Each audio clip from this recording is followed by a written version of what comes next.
The college basketball experience preview and picks edition for Tuesday, December the 3rd edition on the Sports Gambling Podcast Network is brought to you by Underdog Fantasy. Use that sign-up code TCESGPN to get a 50% deposit bonus up to $1,000. That is the Underdog Fantasy promo code TCESGPN. And we're also brought to you by Rebet, a new sportsbook available in 45 states. Download the Rebet app in App Store. Promo code SGPN for a 100% deposit match up to $100. That is the promo code SGPN. And we're also brought to you by Rhythm. Start crushing college football and college hoops and the NFL. Get your 7-day free trial today by going over to sportsgamblingpodcast.com/rhythm.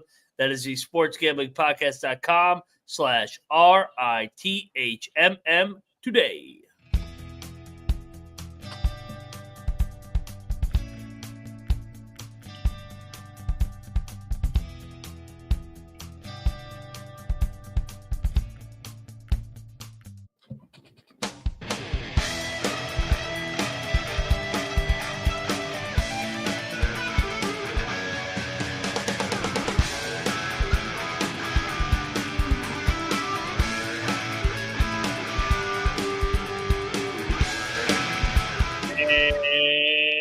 Welcome, everybody, into the college basketball experience preview and picks edition for Tuesday, December the 3rd.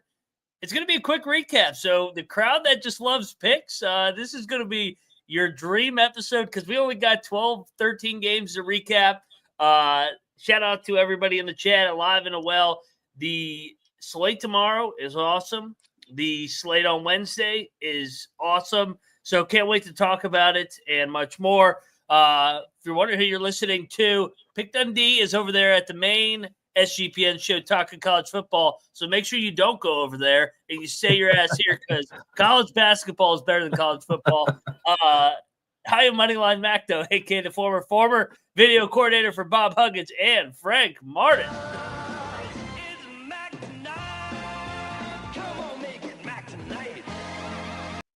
Also known as Mac Tonight over here at the College Experience. And yeah, get on over there in that chat and say, why are you guys watching this show? Come on over there to the College Experience. We got games to pick.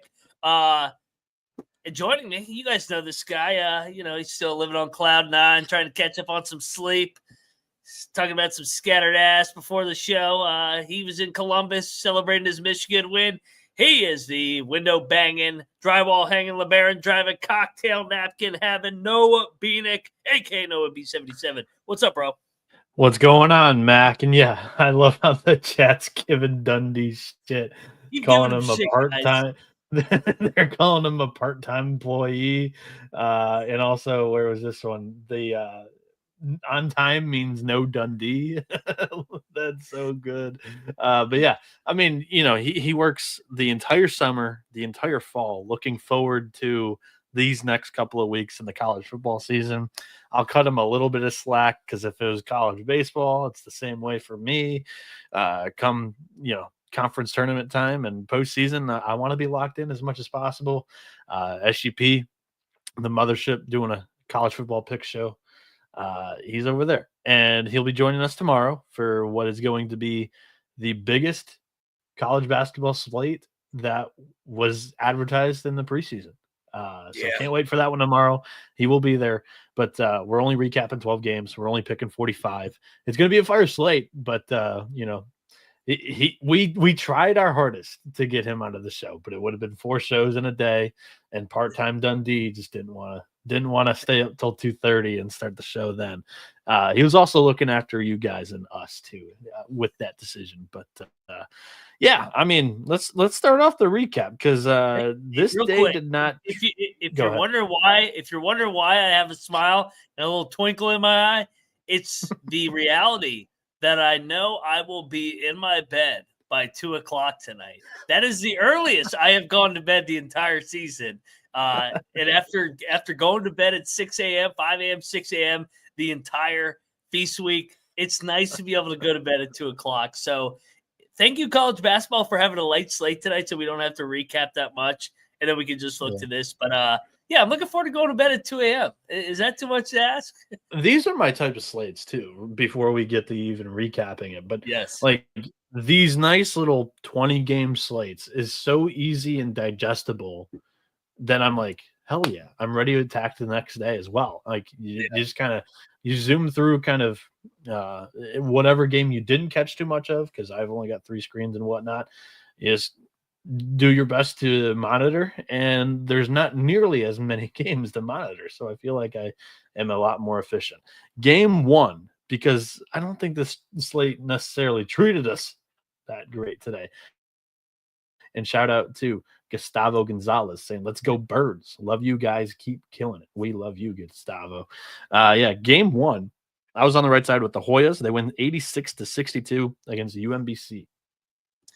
Yeah, I ate shit on this one. The Retrievers did not pop up in the Georgetown spot like they have in the past. There was no look ahead.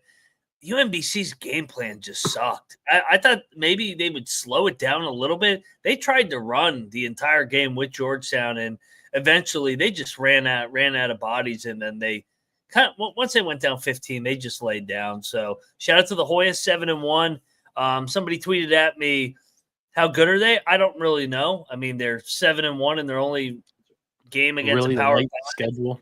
Yeah, and the reality is we'll find out more when they go to Morgantown on Friday. We'll get an actual pulse on this team, because I don't think you can really – I think they look better. I think that they're improving under Ed Cooley, which I thought they would, but it's hard to know because they just haven't played anybody. And the only game they played somebody worth of shit, they got blown out by Notre Dame by 20. Yeah, lost by double digits. So, but yeah, I continue to be impressed by this freshman class, Mac. Thomas Sorber is one of the common names that night after night he's been stuffing the stat sheet, 23 points, and just kind of the catalyst for what the Hoyas are doing so far early in the season. We'll see if that's able to sustain itself as we get into playing tougher and tougher competition. Let's talk about a triple lock that did not go our way today. We were getting 4 points with the Yale Bulldogs. They lose by 6 at Rhode Island. This was a tough loss. Yeah, good. I mean, I don't regret the pick. They led for 30 minutes out of the game. I felt like they were the right side, but then Rhode Island just made enough plays down the stretch and just found a way to get across the finish line. Yale couldn't get a stop. Yale couldn't get a stop down the stretch. So Rhode Island continues to have the magic, man. Another second half comeback. But yeah, that was frustrating with Yale. This kind of was the theme of my 7 o'clock window. Is I had some dogs just fucking cave for me that I felt like were probably the right side. But hey, when you bet dogs a lot, you are going to get a couple that just lay down at the end of the game, unfortunately, and don't get you across the finish line. Yeah. Look at Stevie J. Stevie J. Oh, hell yeah. Nice fucking bet. Mac, I made a Washington State, Bryant, and Old Dominion parlay straight up on the money lines, took down $1,150. You're the man, dude. I am only responsible for 2 of those. Dundee had Old Dominion. So shout out to you, though, for adding Old Dominion. Noah and I took Bill and Mary, those fucking bastards. Yeah, I fucking bet them. They were terrible tonight. I'll break down that when we get it there. Who's up next? Loyola, Maryland. They go into Coppin State and they win by 11. This was a double lock on last night's show. You and Colby. I'll bitch about some dogs falling apart. I actually think Coppin State was the right side. Coppin State had the lead for 30 minutes out of the game, and then they just completely collapsed down the stretch. And Loyola made their free throws. Josh Leffler, they've won 2 in a row, 4-3 overall. Doing a good job for the Greyhounds here, number 1. Shout out to our coaches tour. Another guy doing a good job. Yes, sir. Speaking of the coaches tour, Miami, Ohio gets the cover. They win by 13 against Air Force. This was a lock battle in last night's show. You had Air Force, and Colby was on Miami, Ohio, and I jumped on the Red Hawks late on the picks page there. Yeah, they don't look at the 13-point game. I mean, this was a well, I mean, Air Force had the lead at halftime. Air Force, Miami of Ohio, it was back and forth, and then Miami was able to blow it open the last 4 to 8 minutes. They just wore them down with their athletes, and then Air Force, man, I liked Air Force's game plan, and Miami of Ohio was asleep at the wheel to start the game, like I thought they would be coming off those 2 big wins. Air Force just ran out of gas, so good win for the Red Hawks. Travis Steele 5-2, and they keep retweeting me, man. And I tried to fade them tonight, so maybe I need to just blindly back our Red Hawks. Hail to the Redskins! How evil, dude! They give you love, and you decide to turn around and fade them. Oh, I do this. I do this to all my teams of the week. I give them love, and then they show it back, and then I fade them the first game back. Purposely inflating the market by pumping them up on Twitter. And it's a cool world out there. Hey, exactly. I pump them up, I blow smoke up their ass, and then I take the other side. It's a true benefit. You're crazy. Yeah, just manipulating the market. Speaking of manipulating, give us 5 stars if you enjoy this show. Whether you listen on Spotify, Apple, wherever podcast platform that you're listening on, or here on YouTube, subscribe. Hit that like button. We're shooting for 15K before New Year's. Right now, SGP is at 14.5K. Right now, we are at 13.5K. We're only 1,000 subs behind the mothership. Help us surpass them by New Year's, please. That would mean a ton to this crew over here, the Team TCE.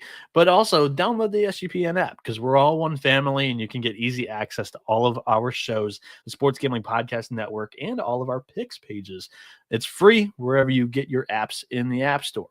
And Underdog Fantasy has so many menus for a bunch of different sports: NFL, college football, college basketball, MMA, NBA, NHL, NASCAR, and so much more. You can now use specials and boosts on all flexed entries. And sign up today with the promo code TCESGPN to claim your special pick, plus first-time deposit offer up to $1,000 in bonus cash. UnderdogFantasy.com, promo code TCESGPN. And the college experience is also brought to you by Rebet. Rebet is a brand new social sportsbook available in 45 states. There are now plenty of betting opportunities that are available on Rebet. It's easy to use and great for people in states where traditional sportsbooks may be restricted. Download Rebet in the App Store and use the promo code SGPN for 100% deposit match up to $100. That's Rebet, promo code SGPN.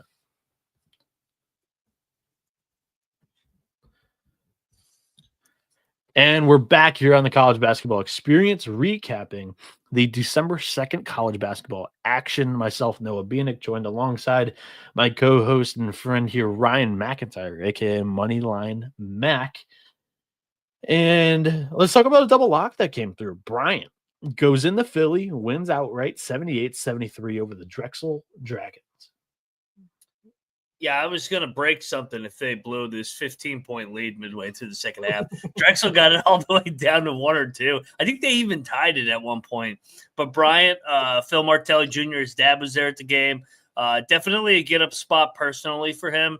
Bryant's in every other game team is what I'm starting to learn. And I know it. And I did throw the picks page because I know a lot of people are asking how to get the picks page. That link right there. If you just go on Google, guys, for everybody listening, and type in SGPN CBB picks or college basketball picks, SGPN college basketball picks, it's the first link, and then you can't miss it. Yep. Yeah, and honestly, if you search up college basketball picks, we're one of the first links as well. I think it's a little bit down the first page of Google. Yeah. But still, your boys are making it. We're on the first page of Google as independents. Let's go. But yeah, this was great. Drexel. I don't think the expectations are too high, and Spiker I think is getting the most out of these guys. Like, again, really competitive game. I think you would have loved to have won this one, but I personally I thought the wrong team was favored here, and I thought this was a great game all the way around. Came out relatively impressed with both teams. Just looking for that consistency a little bit on the Bryant side. I agree with you there. let's talk about the game that I just want to flush down the toilet. I just wish it didn't exist. Because William and Mary completely just falls apart in the second half here. Last 10 minutes, they just ran out of gas, completely just face planted. Only played about 30 minutes tonight as they lose 88-83. Old Dominion gets their first victory of the season as 6.5-point underdogs. They climbed all the way up to 8-9 during the day. The line movement was in our favor. Fade it. And they just sold at the end of this game. Colby wins a lock battle here. You and I were on the Tribe last night, and he was on the Monarchs. I love having CLV. Yale was CLV, by the way. No, that closed at 2.5. So shove right up our ass. That CLV. Yeah, it was. They lost the game at the end of the first half. They had a 5 or 6 point lead. ODU finished the half on like a 7-8-0 run. The fucking guy hits a Hail Mary out of bounds shot to give ODU the lead, and they just took that momentum and carried it into the second half. So shout out to Jeff Jones. Good win in the Commonwealth of Virginia in the 7-5-7 over Williamsburg, or Bill and Mary, who's from Williamsburg. So good win. Mike Jones. But yeah, I mean, his first D1 win comes over a school in his footprint that he used to coach high school ball around. So I'm sure that one feels good tonight. Yeah, Chris, they weren't winless. They had 2 wins. They had 2 wins. Yeah, that's true. They are 3-5 or whatever. Yeah, they're 3-5. I said winless. I said first win. They beat Eastern Shore and Randolph-Macon. It felt like they were winless. Hey, Randolph-Macon's right down the road from me. Yeah? Yeah. They lost by 16. Well, to put perspective on Randolph-Macon, it is a pretty good D2 school. Mike Rhodes started there before he went over to VCU and then Rice then came back to VCU, and now he's at Penn State. All right, I retract my disrespect towards their. Yeah, it's a good D2 job. All right. Yeah, just disappointing, I guess, from the Tribe, because they had played relatively good competition, competed against most of them up until this point of the season, and now I'll stay away from them for about 2 weeks, and Mac will continue to shit on me for being a pussy about it. Arlington wins by short-term memory. Like Jameis Winston, that fucking rat bastard. Yeah. Shout out to Jameis Winston. He's fearless. Fearless. He's on the fucking take with that fucking interception at the goal line. You can't tell me he wasn't on the take. Arlington wins by 14 at Monroe. They cover here. This is a 7.5, 8-point spread, wherever you got it. Last night, I was on the Mavs. And last night, you bet the Warhawks here. This was a tight battle for most, if I remember correctly. But what are your thoughts from this game? Yeah, it's my final loss of the night. Then I got hot down the stretch. Kind of like some of these other dogs. Got out to an early lead, UL Monroe. Then it they didn't finish the first half strong, and then the wheels just fell off. Arlington, shout out to Arlington. That was the reason I took Monroe is because it was a brutal travel spot, 4th game in 7 days, and they finished strong. I thought they would run out of gas, and good win, Arlington. Go to 4-5 on the year. All right, and then let's talk about our best call of the night. This was the triple lock. They win on the money line. Little brother, Southeastern Louisiana, wins at Tulane, 71-67. They were catching 7.5 points for some reason last night. This was a triple lock, like I said. A couple of us called for this on the money line last night. They get it done. And Ron Hunter and the Green Wave lose another in-state little brother battle. They suck. That wasn't even a fluke of a game. Sela led for a majority of the game. I thought they were the better team. Paez, the point guard, who was at Austin Peay before. Chino, he's I like the way he runs the team. And a big win for David Kiefer. David Kiefer with the big win. to get to 4-4, and I know they got Nichols on Thursday to start league play. We're starting to finally get some league play games sprinkled in. I saw the Wolverines got a big one tomorrow in the Big Ten. The Big Ten get it started tomorrow. Let's go. Yeah, and the Valley. The Valley starts tomorrow wait. too.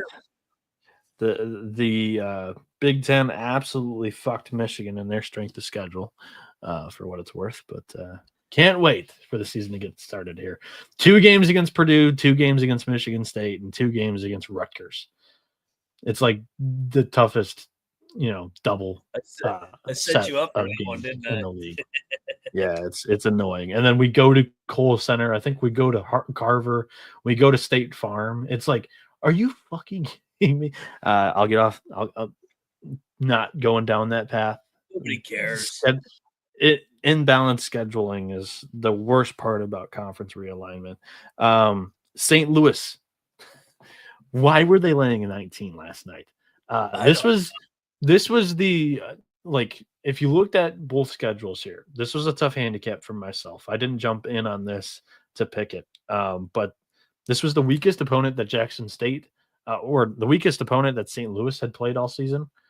No, I fucked that up. It was the weakest opponent that Jackson State had played all season. And I thought maybe they cover this, but also it was the I think lowest KenPom rating that St. Louis has had coming into a game so far this season. They've just continued to fall in stock a little bit lately.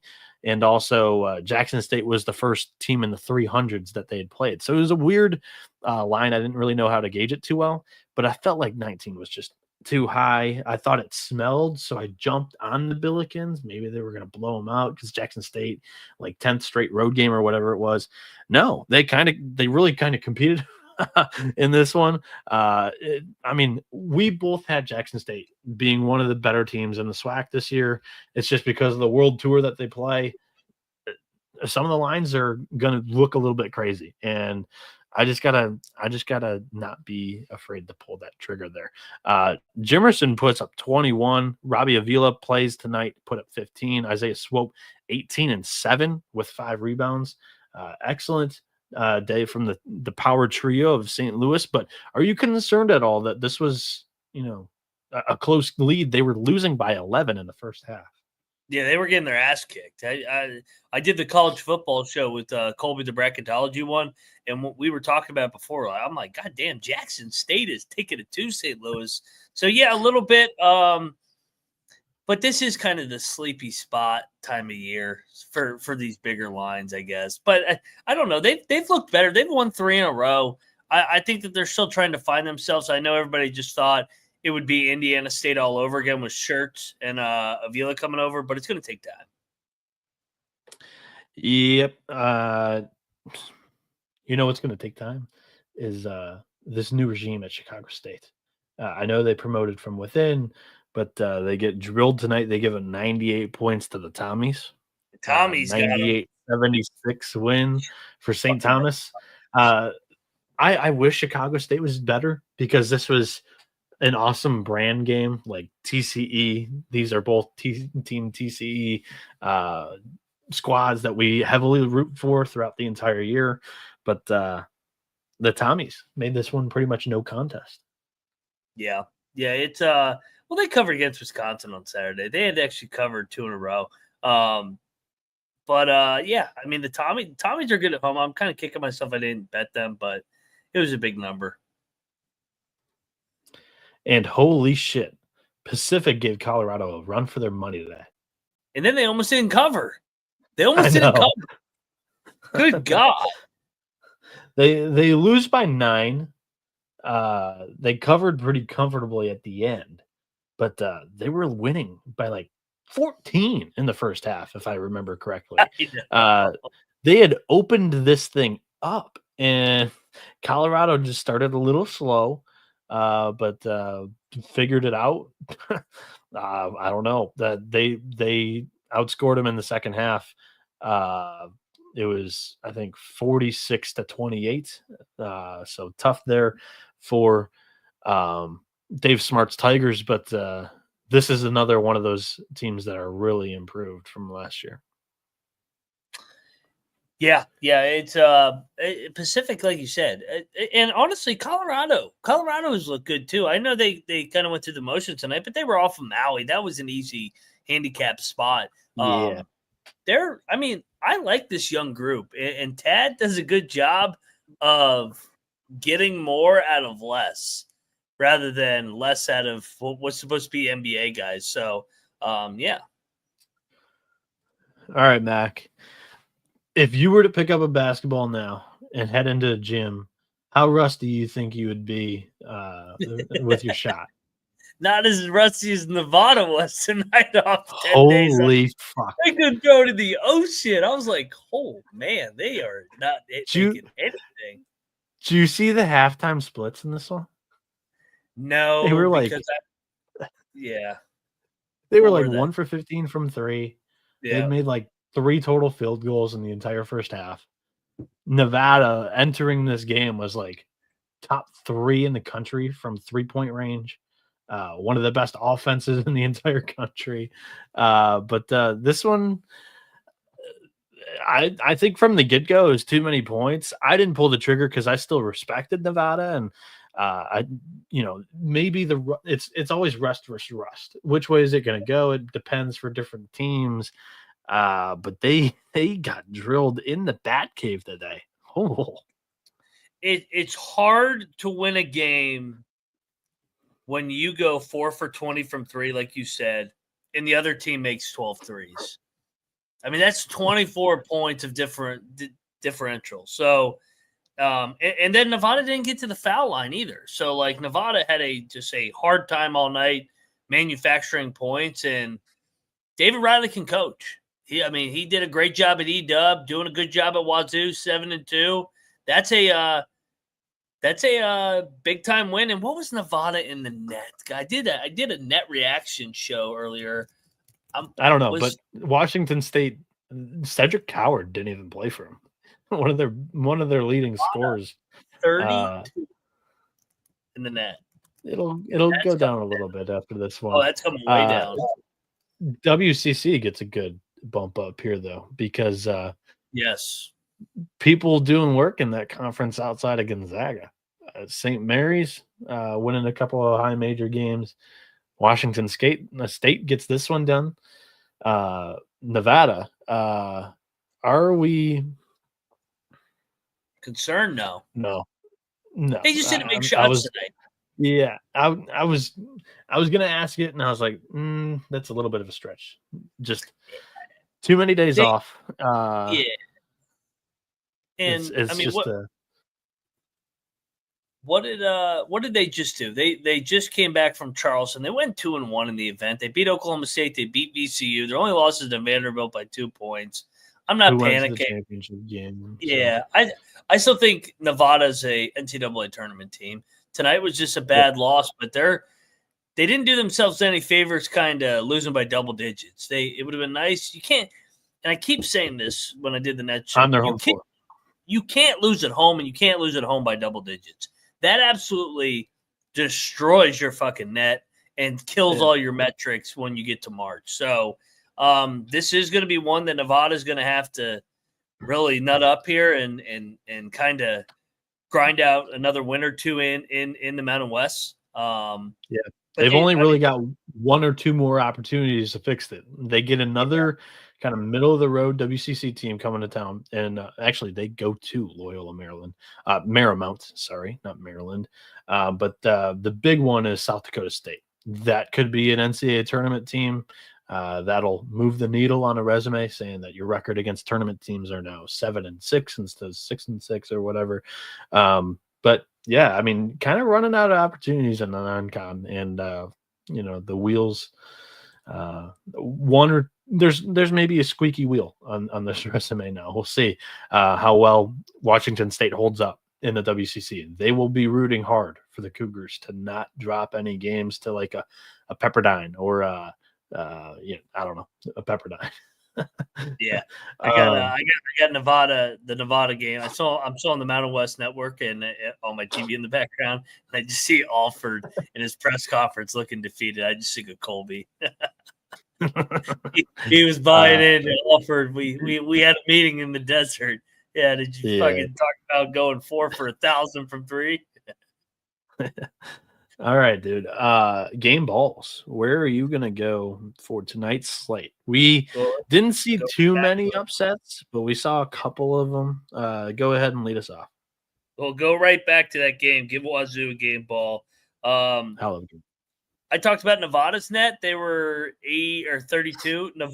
Wazoo was 87. So you're going to get a nice little jump here, winning by double digits on the road in a quad 1 win. So Wazoo maybe making their way to that bubble conversation before we get to WCC play. Yeah, I like that call out. I think that was the best game ball of the night. I'm going to hand it off to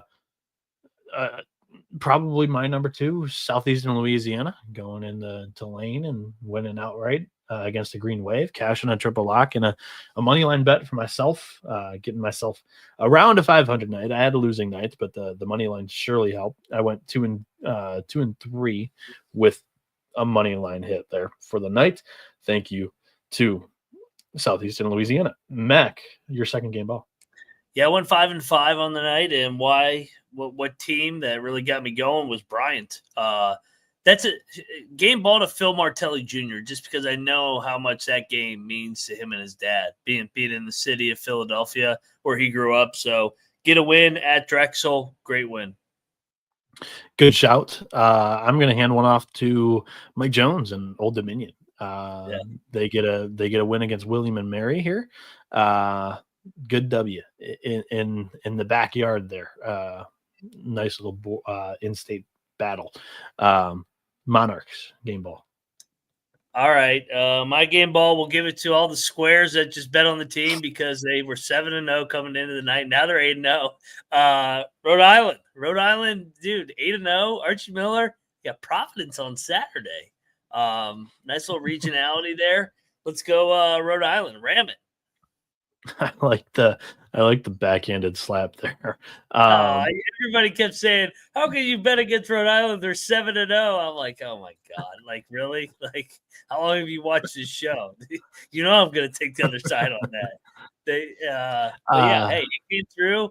We had to leave for 30 minutes. You guys fucking got a backdoor on us and grinded it out down the stretch. Final game ball. I'm gonna give it to Arlington. UT Arlington. They win a road game at UL Monroe after going 1-2 in their MTE in Jacksonville, Florida. Tough spot. They got up. They won by 14 against the Warhawks. Their game ball from me to finish that one off. Mac, let me tell you about tell me SGPN's OG partner in mybookie.ag, because MyBookie has been running on SGPN for years. Check out their new and improved website, which is great on mobile. Plus, props for every game and live dealer casino.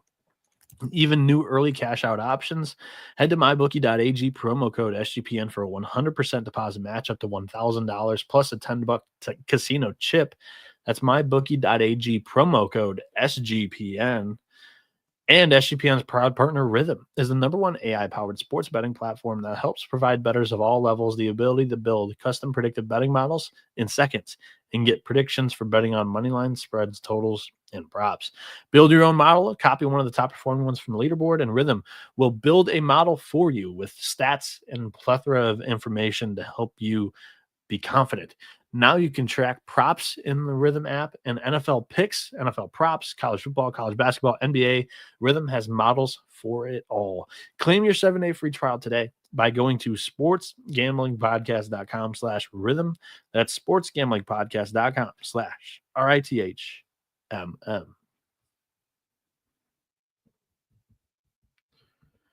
And we're back here on the College Basketball Experience. Myself, Noah Bieniek, and joined by my friend Ryan McIntyre, aka Moneyline Mac.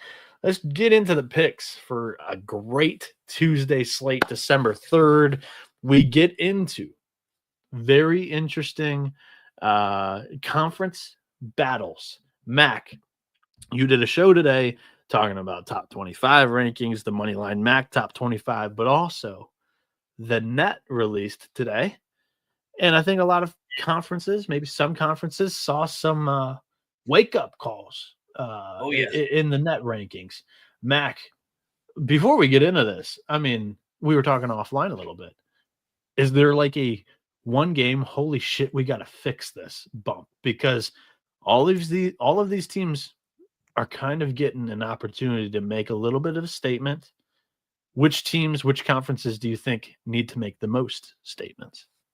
The two that I tweeted about today, the Big East and ACC, have, I'm not going to call it desperate, but you're running out of opportunities with the conference play starting here. I'll start with the Big East. We've talked about it at length, how much the Big East has just completely soiled themselves over and over and over again in November. Well, the net rankings reflected that. They have 4 teams in the top 50. That's it. And the second team is UConn at 39. How many teams outside the top 50? That's 7 of them. DePaul at 63, Villanova 92, Creighton 99. Creighton's at 99. Xavier 103. They were a top 25 team preseason. Providence 104. Georgetown 128. Seton Hall 200, to no surprise. When you lose a fucking 0-8 Monmouth, you're going to not be very good in the net. And then on the ACC side, I know everybody says I hate on the ACC. Here's the difference between the ACC versus the SEC, the Big Ten, and the Big 12. Those conferences don't lose bye games. The ACC has lost bye game after bye game, whether it's Boston College against Dartmouth, maybe the worst team in the Ivy League, whether it's Georgia Tech against North Florida, whether it's Virginia Tech against Jacksonville, whether it's who else has lost a bye game in that league? There's one other that has a really Notre Dame losing to Elon. So directly now, you look at where the ACC is. Virginia Tech comes in at 233 in the net. That's the worst one among all Power Fives. Notre Dame's at 97, Wake at 115, Virginia 125. Miami against Charleston Southern. Oh, Miami against Charleston is a 30-point favorite. Georgia Tech 175.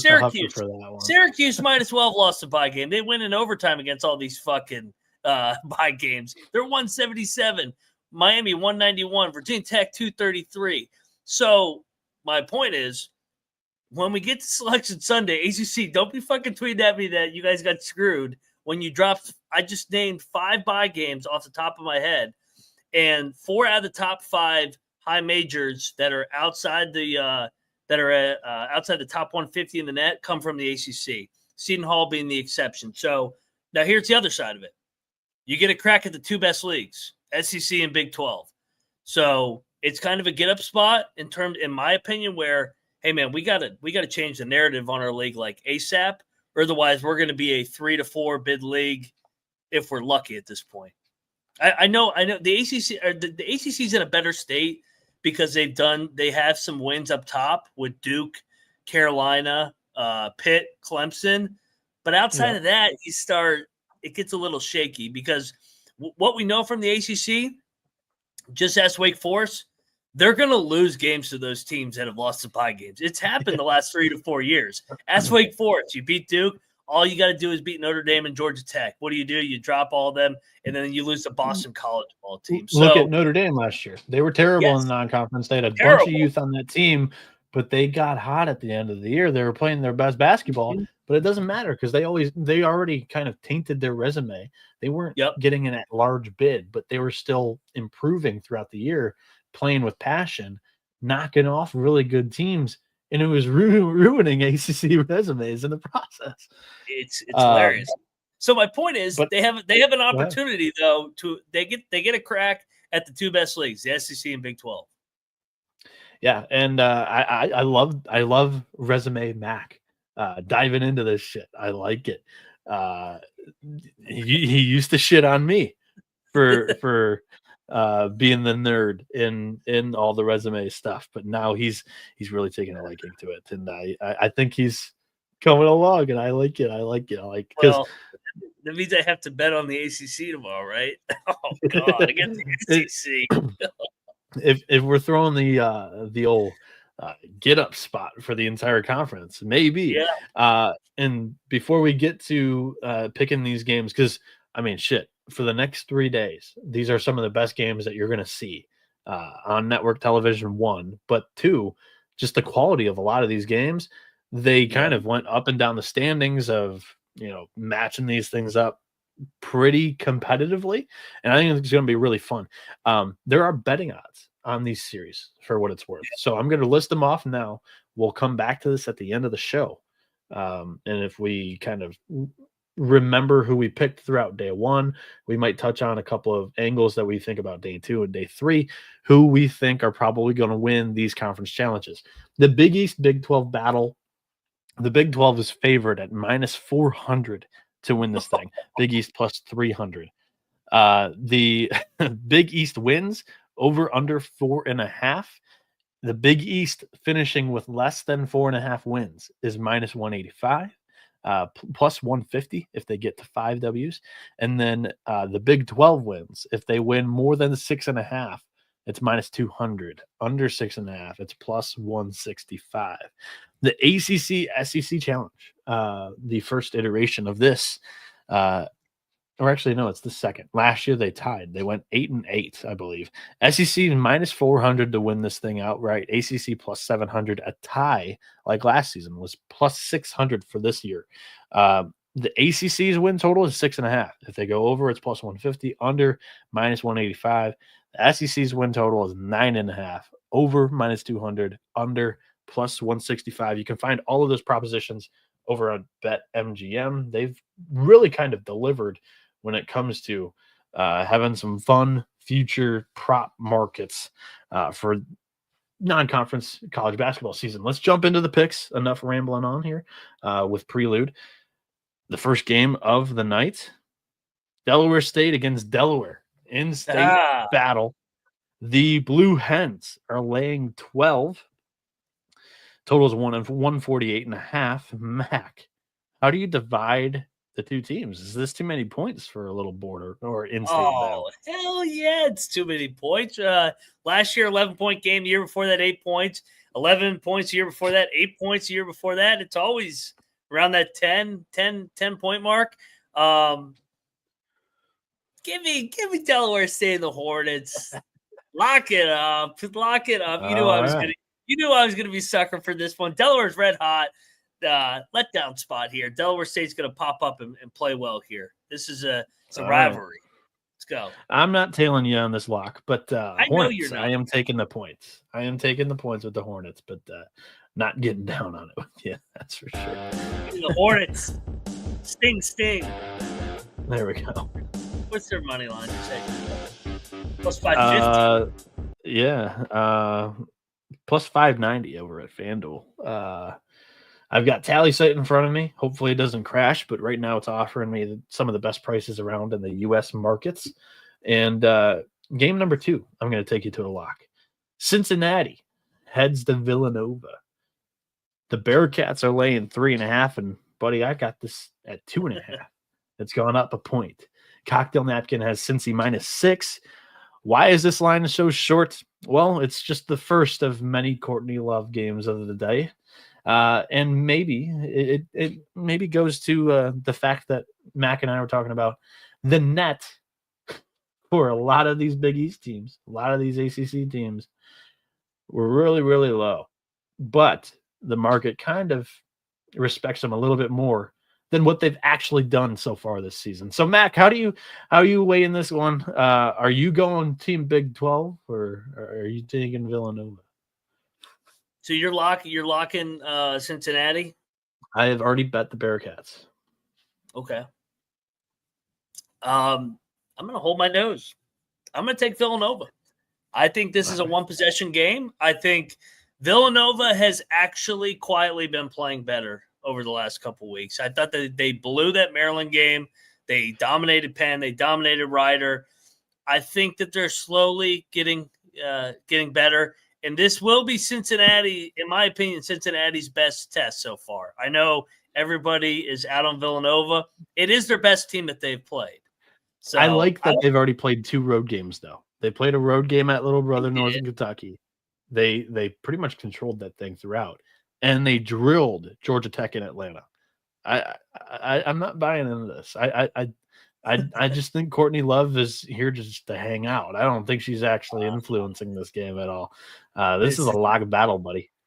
This is a Philly special, baby. Give me, God damn you, Kyle Neptune. Don't fuck me on this. Let's go.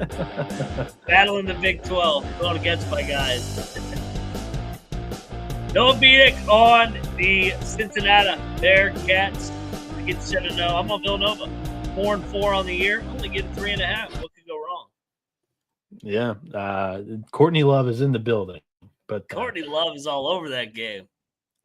All over the slate, dude. This is a really interesting slate when it comes to a couple of these lines. Let's talk about another one because Butler is laying 21.5, 22 points against Eastern Illinois. I'm taking you in another lock. People were shit talking me in the chat. I saw my over under for the show was 8.5 locks. I'm locking 2 of the first 3 games that we're talking about, Mac. Locking this. Eastern Illinois catching 22 is disrespectful. Butler off a big win against Mississippi State, and they've got Houston on deck in this Big East Big 12 battle. Houston next. That's a huge sandwich spot. Give me these Eastern Illinois Panthers. I'm 2-1 betting them this season. The one loss, they were winning at halftime against Indiana, and they just got fucking drilled. I'm doing it again. I'm biting the bullet. I'm going in on the Panthers. I'm high on this team this year relatively to expectation. Give me EIEIO. You were way too confident on EIEIO at Hinkle Fieldhouse here. I will root for you to win this game. I do not have a lock. I'm going to bet some of these bigger games. Shout out to you, though. You're trying to sail me there. I did not bite, though. No beating on EIEIO. Look at you fucking. Your balls drop. You're locking up every game. It's beautiful. No. It's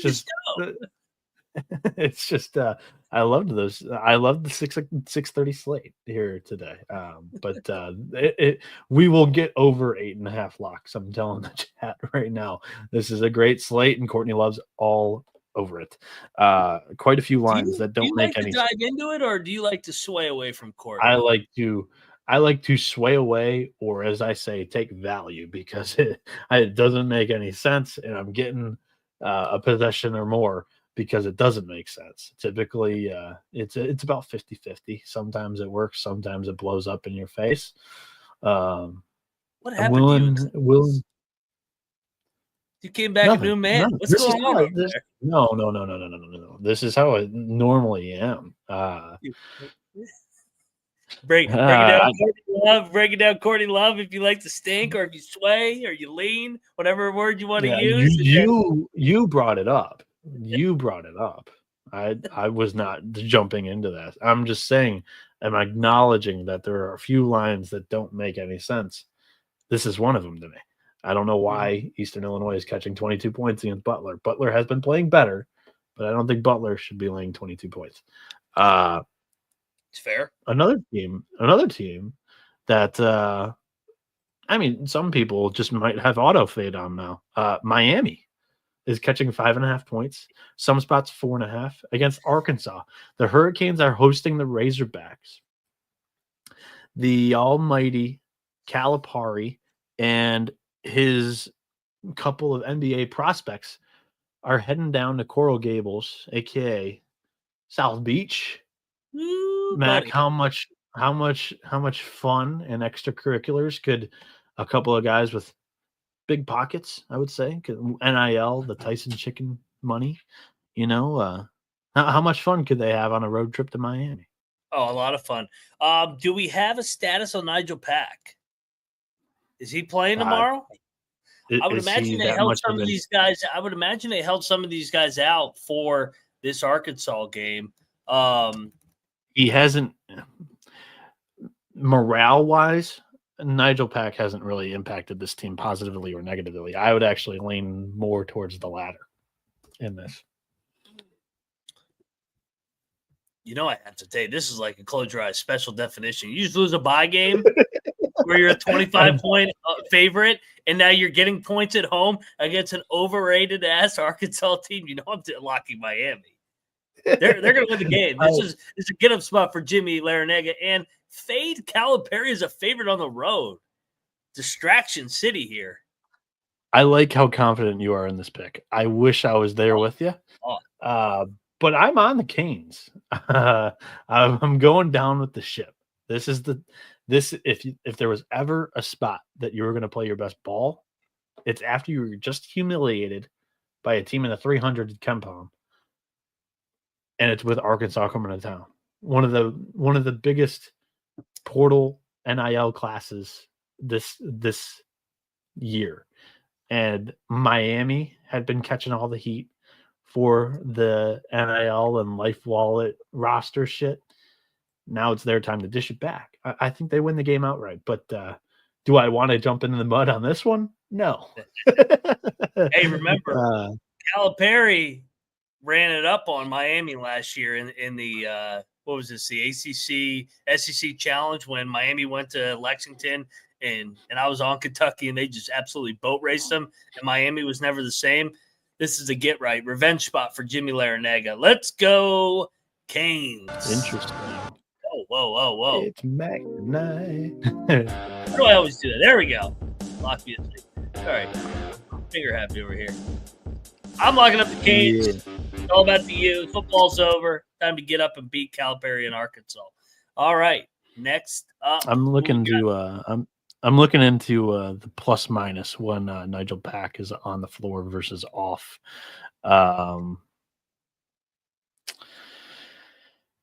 It's about even, I would say.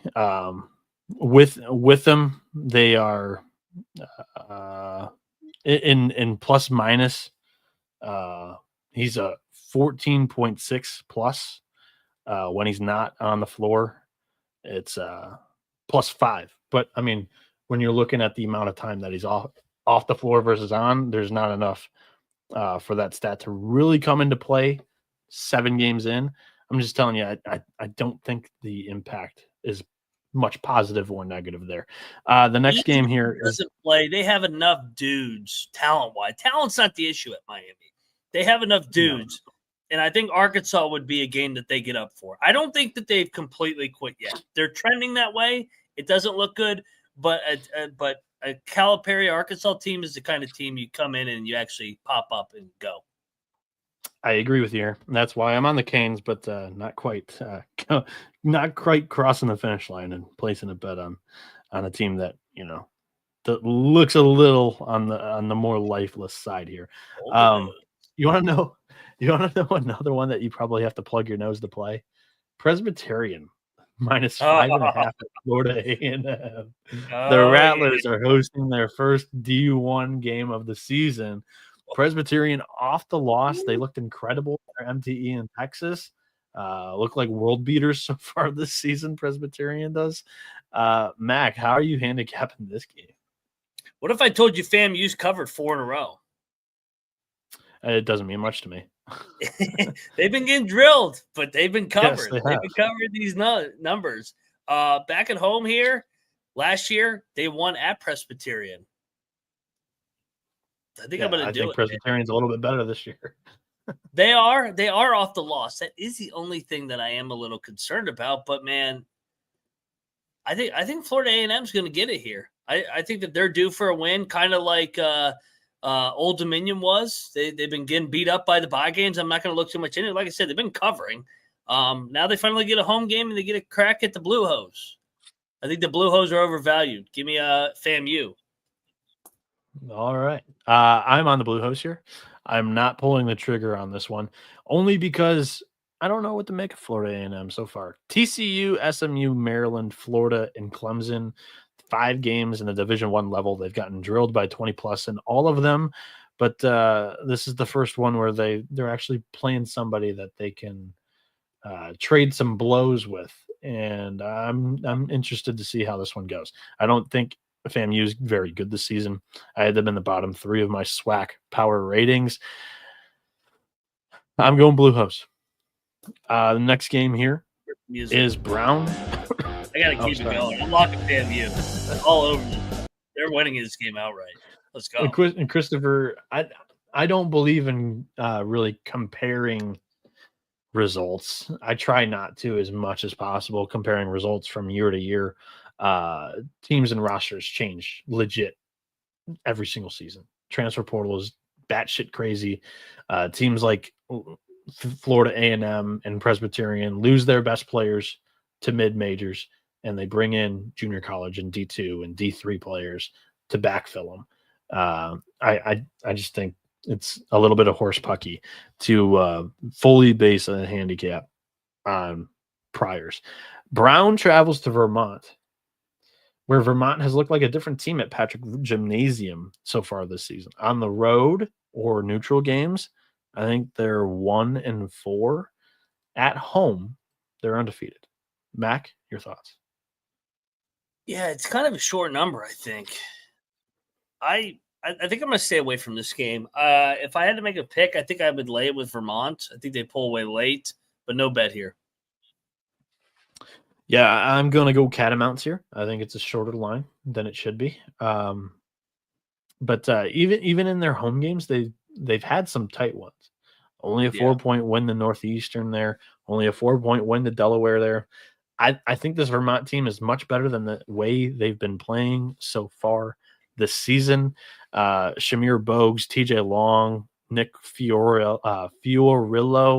have all missed some games this season. I don't know if that's contributing to it at any, how much of an impact that's contributing there. I'm going to stay away from this one because I do not know the injury information and what's going on for Vermont. Princeton and St. Joe's play here. Princeton, one of the more disappointing mid-major hype teams coming into the season. St. Joe's had a couple of good performances recently and have gained the respect in the market. They're laying points against the Ivy League darling MAC, 5.5 to be specific. What are your thoughts here? I think we should bet Princeton.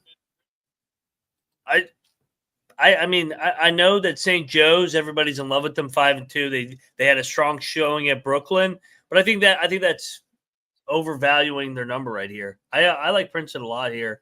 So I'll lock this. I think they're going to win the game outright. St. Joe's win against Nova, win against Texas Tech. Mm-hmm. Princeton, their best wins Merrimack, maybe Northeastern right now. I'm not going to pull the trigger with the Tigers. I'm actually going to go in the way of the Hawks. I question a little bit on the depth portion of Princeton right now. I think they'll figure it out in Ivy League when a lot of teams are dealing with the same issues as them, and they'll build some confidence in conference play. But for right now, I'll lay the points with St. Joe's. I like Rob's point for the first time in, I think, 6 games, they are catching points as a dog. So let's go. Getting them at the bottom here. Give me the Tigers, Princeton, the St. Joe's shit out of here. All right. Winthrop is playing Queens tomorrow. The Eagles are laying 3.5 points in a nice in-state battle.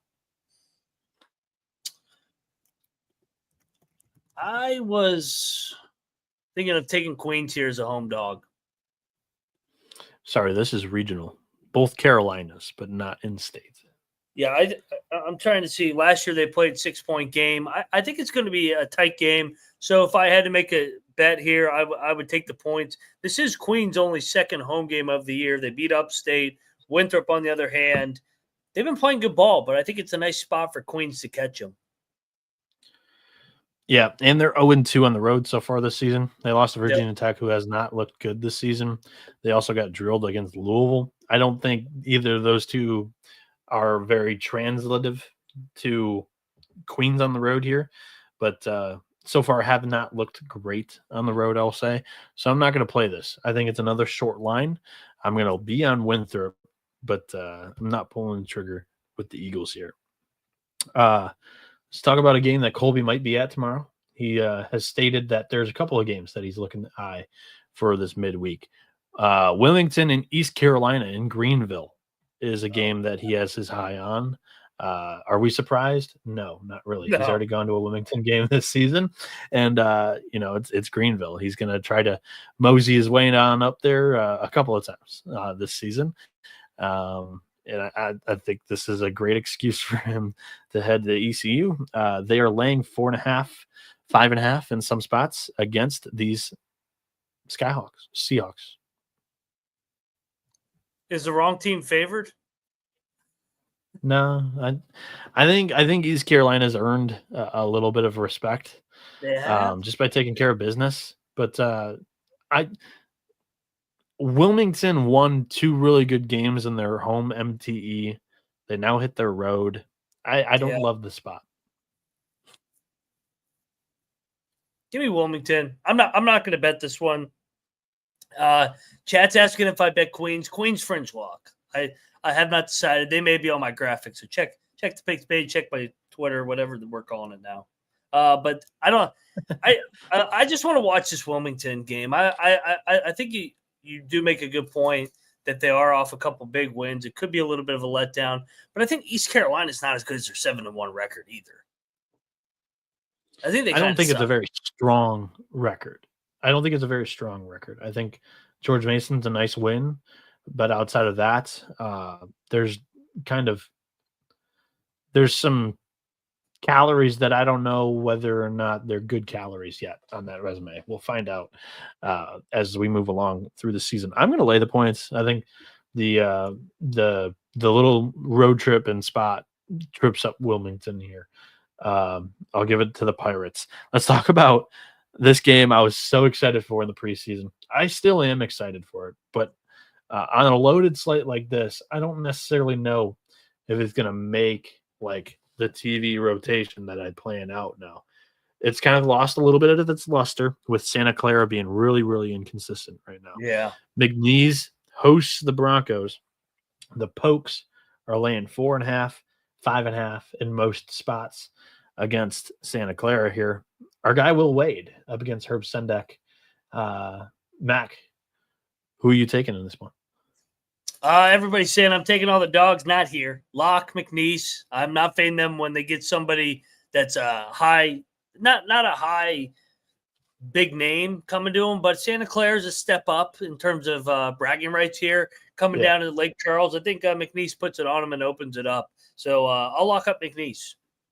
Yeah, I think McNeese fits the formula of teams that have frustrated Santa Clara. You look at Washington, defensive oriented. You look at Nevada, they'll get after you. Arizona State made it scrappy. TCU, in a way, still kept them to 69 points. It wasn't the greatest offensive showing from TCU. They were really kind of frustrating in that matchup. But McNeese really fits the formula of what's given Santa Clara some issues so far this season. So I am laying the points with McNeese as well. You want to lock? I'm locking it. I think this is a tough spot for Santa Clara too. They just played those 2 high major games. Now they got to go down to Lake Charles, who's had the rest advantage here.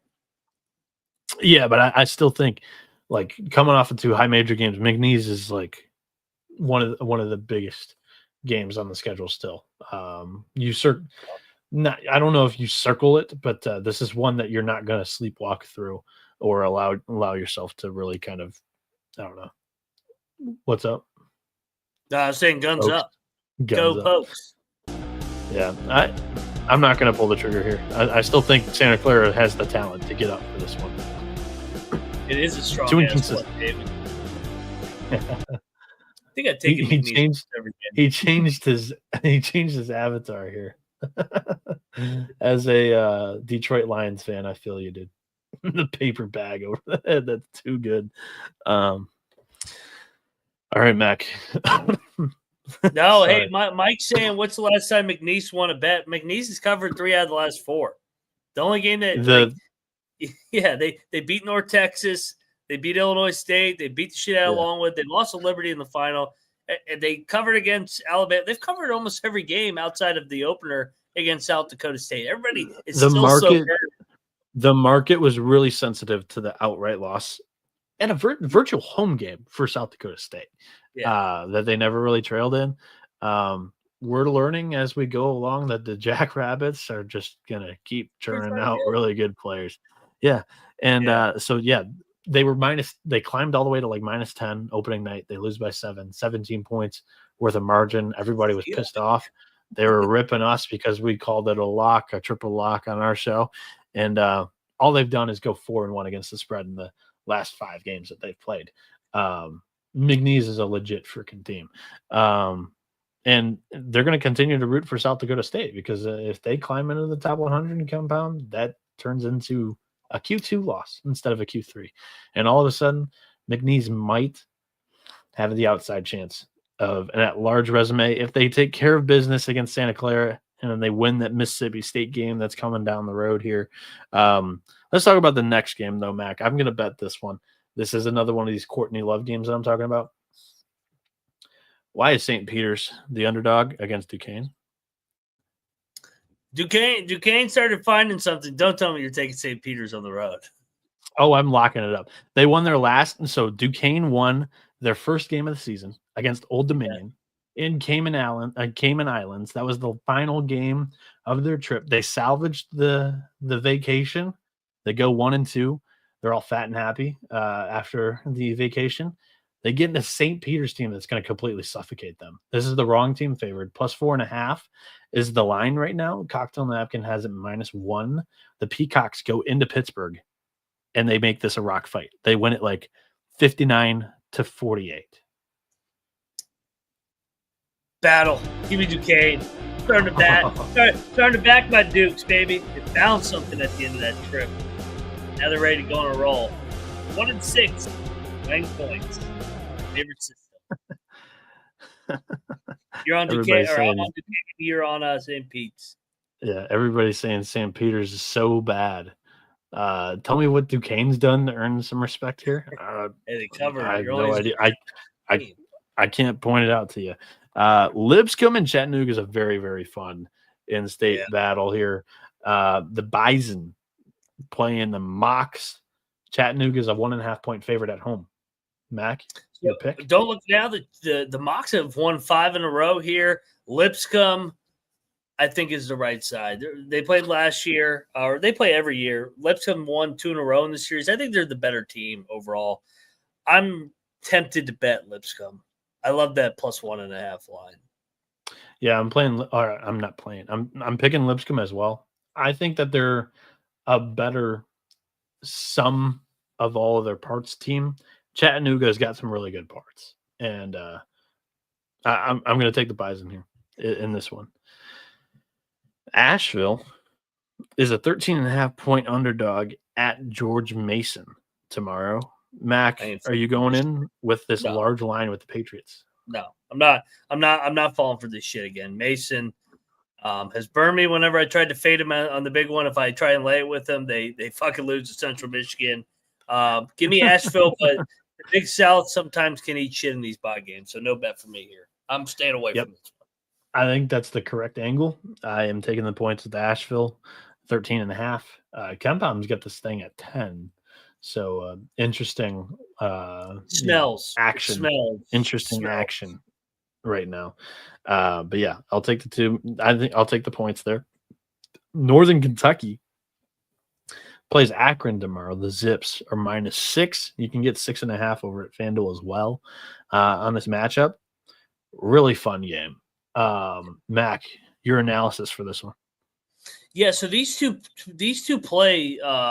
They played last year. I'm trying to remember what the exact. Yeah, it was a 1-point game. That game was though in Covington. I think I'm going to go with the points in this one. I think we're going to have another close one. These two teams, like I said, I don't think Northern Kentucky is as bad as their 2-5 record. No, I think they're much better. And I think Akron's good, but they play in a bunch of close games as well. So yeah, give me the points with the Norse here. I'm going to lay with the Zips. I think 6 points right there. That's a foul game still, and I still think that Akron has performed pretty well up until this point of the season. They've taken care of business against everybody that you need to. Arkansas State, I have no idea what to make of them after what they did this weekend, but I thought that overtime game at Arkansas State was a good performance. They had St. Mary's in the single digits in that one. It was a competitive game. I think the Zips win this one, defend home court. That place gets rowdy sometimes, and I think they might show up for the Norse there. South Carolina is a 3-point favorite against Boston College after the Eagles lost to Dartmouth. Courtney Love, how you doing? Oh, absolutely. Lock, Boston College. Who's South Carolina to be laying points on the road? I don't know. Why?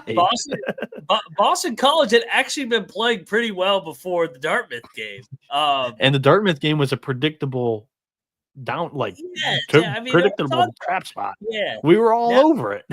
Yeah, this is a great spot. This is another close your eyes special where you underperform the spread by, 20, 30 points, and now you're a dog at home? Yeah, give me BC all day. Lock. Wrong team favorite. They win the game outright. ACC back, making another appearance. Fly Eagles fly. Yeah, that one tally it up for the ACC. I see the Eagles winning that one. Speaking of that Dartmouth team, let's take you to another game that smells like absolute shit because the Big Green hit the road and they play the New Hampshire Wildcats. New Hampshire this season, 2-9.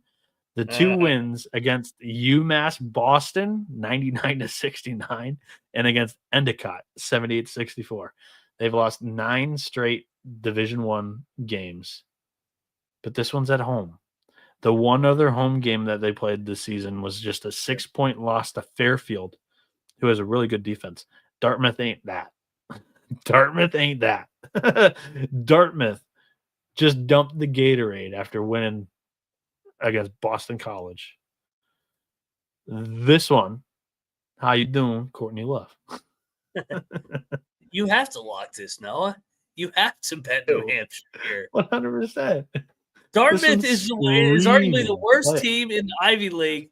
Now they're laying points on the road because they beat BC. They made 18 threes the other day, 18-31. That ain't going to happen again. New Hampshire outright. Let's go. Hell yeah. Double high. This is that Presbyterian Tennessee Tech the other day.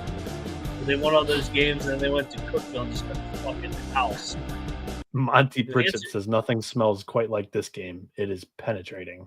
Oh, you gotta hold your nose, everybody. Let's go, New Hampshire. Shit.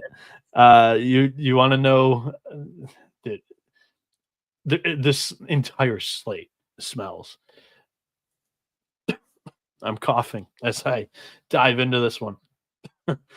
Greensboro is favored over High Point. High Point hits the road and plays Sparty. High Point's first road game of the year. Yeah. Mac is screaming yes. Are you playing this? Well, I'm playing Greensboro. I mean, High Point has not looked the part all year, and now they're hitting the actual road. I've liked what I've seen from Greensboro. They were competitive at Indiana, Long Beach. They drilled them. They're coming off 2 tough losses to UTEP and San Jose. I think it's a nice bounce back. Let's go, Sparty. Where are you going here? Oh, I thought you were playing music. I'm also taking Sparty, but I'm not playing this. Oh, come on. You know it's the right side. Yeah, but I'm not bold enough to pull the trigger on this. Yeah, I like Alan Huss, but he's losing this one. Yeah, and Clark's in High Point on the road is a whole 6 miles to Greensboro, but still, road atmosphere. No, and Trevor saying High Point's going to be public as fuck. That's great. Oh, yeah. We've got next up 4 laying points against 8-1, right? Yeah, I know. Pretty telling, in my opinion. East Tennessee State plays James Madison tomorrow. Mac, you can find this one all over the place. 2.5, 3, 3.5, depending on where you shop around. Are you on the Duke side or the Buck side? I am on the Buck side. I think they're the better team. I you know me, man. I like to fade JMU this year. Everybody still thinks Byington's there. Brooks Savage and company, they are absolutely rolling right now. I think this could be another statement win for them. Fringe lock on ETSU to get it done on the road here. I think it's the toughest opponent they've played to this point in the season, though. So I'm not playing this, but I think ETSU is the better team as well. I'm with you on that one. Todd Andrews saying that this is a great game. We've got Northwestern playing Iowa in one of the first Big Ten conference games of the season here. This one as well. Iowa laying 5 points at Carver. Your thoughts here? I was gonna look more at the history here. I like Northwestern. They've already played on the road. I have not been impressed with Iowa. I think this is a great spot for Northwestern to go on the road and start 1-0 in Big Ten. I think they're going to win the game outright. And to Rob's point, I don't think it's going to be lit there tomorrow night. I think everybody's kind of out on Iowa. So yeah, give me Northwestern here, and I will lock this up as well. Where are you going here, Noah? I don't value Rob's opinion on Iowa at all. He's an Iowa fan. He hates Fran. I just think he's very, very negative at all times with Iowa. I've learned my lesson. Chris Collins is a dog coach too, by the way. Oh, 100%. I've learned my lesson, though. I need to see a team go on the road in Big Ten play against Iowa, we're going to talk about a couple of these home environments in the Big Ten. It's hard to win on the road. It's hard to cover on the road. I think Iowa gets the cover. It's a short line. I think it's short enough that the Hawkeyes get it done. It wasn't a home game. Wildcats, baby. Good song. Utah State was in Kansas City, whatever. It was St. Louis, Kansas City, wherever that neutral. It was not at Carver. It's an entirely different feel. You know me, I love to take that 5. That 5.5 is the bait line to take the favorite. That 5.5 is my favorite dog line, and I think Northwestern's live here to win this game outright. Colby's on Northwestern, is what I see. Jerry said. Yeah, he picked it on the SGP show, Northwestern. I think he mentioned the same kind of reasons as you, and they've already went on the road and performed well. Yeah, I think Iowa gets it done at home. They've been pretty automatic for the most part in Big Ten play at home. I'm going to stick to it. They have to prove me wrong. Another game that is interesting here. Georgia's laying 8.5, 9.5 points against Notre Dame. Notre Dame competed against Rutgers and Houston this past week. I didn't catch that third game in this MTE. It was Creighton. They lost by 4. But 3 very, very close games. Yeah. They would have covered this number. I think in all of them, they were covering that Houston game for quite a bit there. But Mac, your thoughts on the Irish against the Bulldogs? I've been thinking on the ACC. I kind of think this is a Georgia spot. Notre Dame off that Vegas trip, and I like to fade teams off of Vegas too. That's a distraction trip. I think that they gave everything, like that was an all out effort just to stay in those games, and they're still without Burden, their best player. I think Georgia's going to drill them. I think Georgia wins by double digits here. I'm going to bet Georgia. I'm going to lay a favorite here. I think the line's telling. I love Georgia this year, man. They play hard. Yeah, I was high on Georgia too coming into the season. I was also high on Notre Dame. I think the Vegas trip, granted they played pretty hard against Creighton, fell in kind of a heartbreaker there. It looks like. That's what I'm saying though, is like you kind of get to the point where you're ready to get out of Vegas at that point. Like we've done those trips in Vegas for a week. By 6th or 7th, dragging ass for 3 days. You're ready to get out of there, and I think that's kind of firsthand experience. I know what they're going through. I think they cover this. I think this is a large number. So I'll take the 9.5 with Notre Dame at FanDuel. You dogs. Oh, you're betting this? Oh yeah. I didn't know you were playing. It is a fade of my fade Vegas system. Whenever I leave Vegas, everybody leaves Vegas. They're dragging ass for 72 hours. They're going to be dragging tomorrow. Georgia's athleticism pulls away from Notre Dame's unathletic guys without burden. They got some staples that can shoot. Look out. They do, but they're on the road here. That's all I'll say. Western Michigan travels into UD Arena to play Dayton. Dayton, this is their first game after Maui. Western Michigan, that little cupcake, you hope to just cruise through after that big trip. Western Michigan carrying a little bit of momentum into this game. They won a road game at Youngstown State last time out. They cover this, right? I love how you sold the Western Michigan dream. Yeah, I was on Western Michigan. I think we'll take the points because Dayton's off of Maui, but I'm not locking in that arena against Dayton. No, neither. I mean, this is the New Mexico spot, or sorry, not New Mexico. This is the New Mexico State spot. You know, they traveled to UD Arena before the Maui trip. We saw Dayton kind of play with their food a little bit, and they pulled away, but New Mexico State still covered. This is the same game, I think. It plays out pretty similarly, in my opinion. Cal plays Missouri. Cal representing the ACC in this ACC-SEC challenge.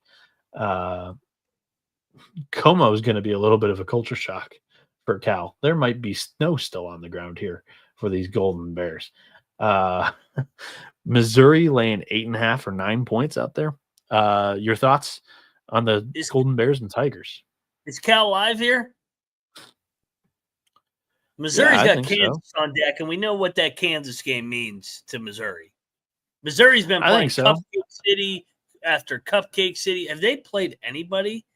Memphis. They lost. Memphis, and they lost. I think we lock Cal. Cal's already hit the road 3 times this year. Yeah, and they got drilled by Vandy. It was a bottom tier SEC team.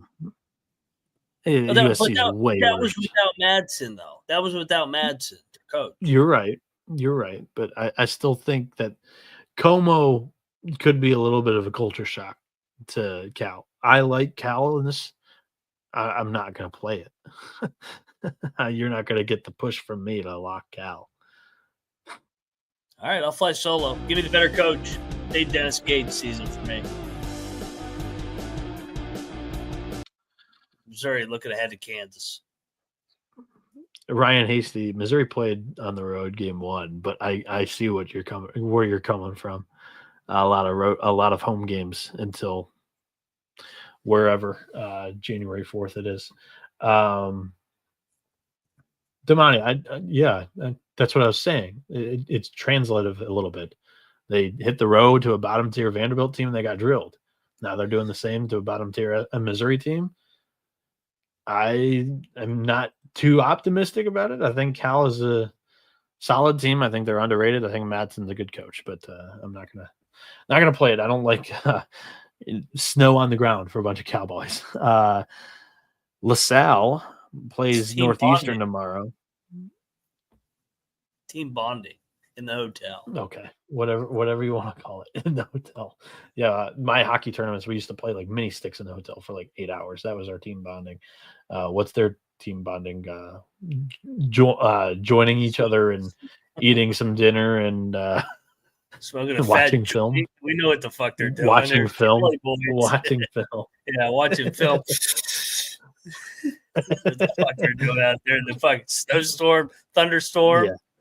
Yeah, they ain't going outside. They're ordering some DoorDash, Uber Eats. LaSalle, Tinder. Northeastern.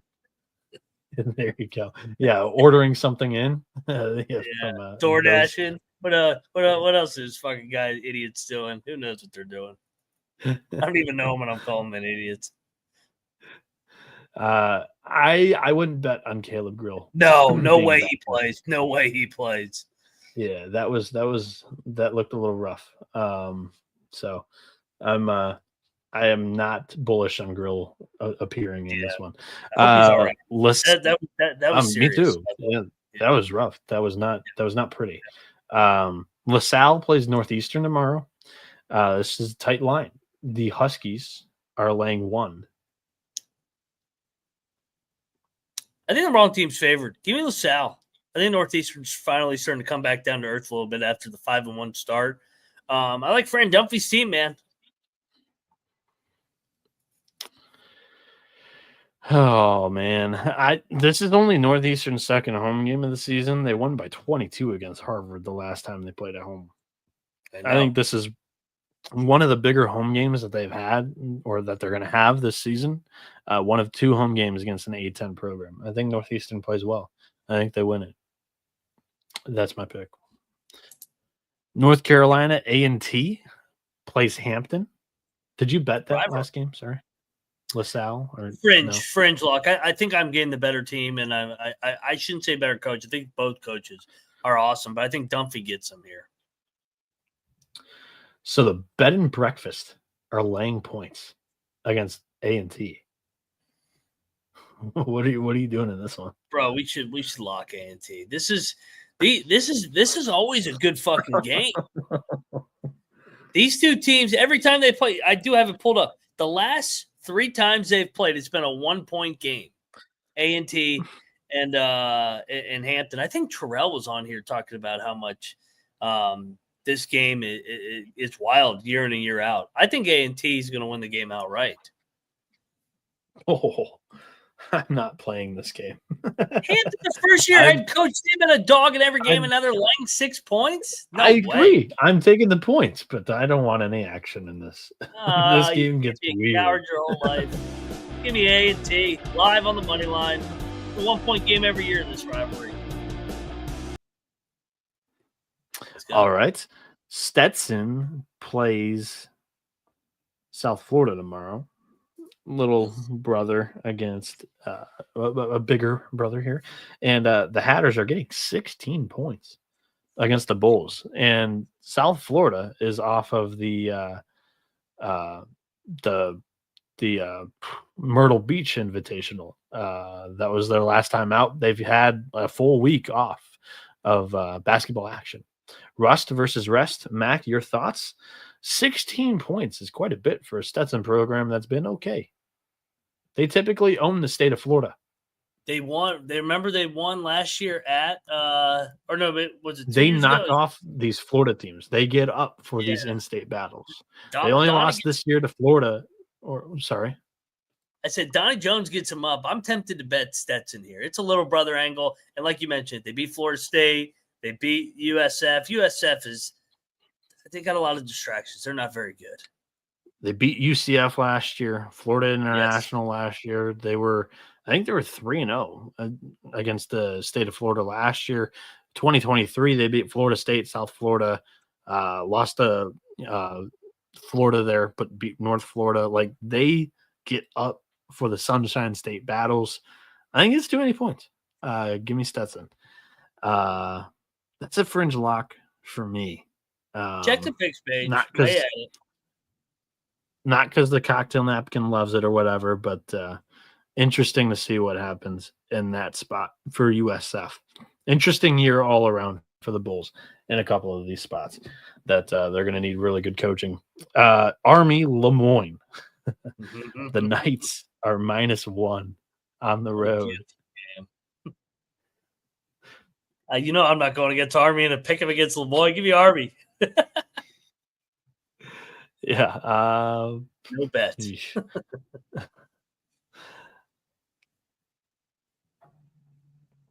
This is an Army spot, hopefully. I'm going to take Army. I have no conviction on either side. Really sold everybody there.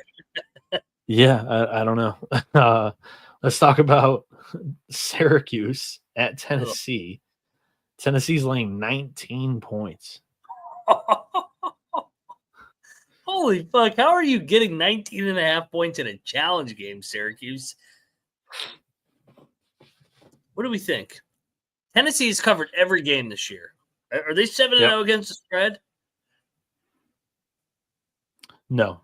They did not cover against Gardner-Webb because I bet the running Bulldogs that game. Do I hold my nose and take Syracuse in a desperate spot?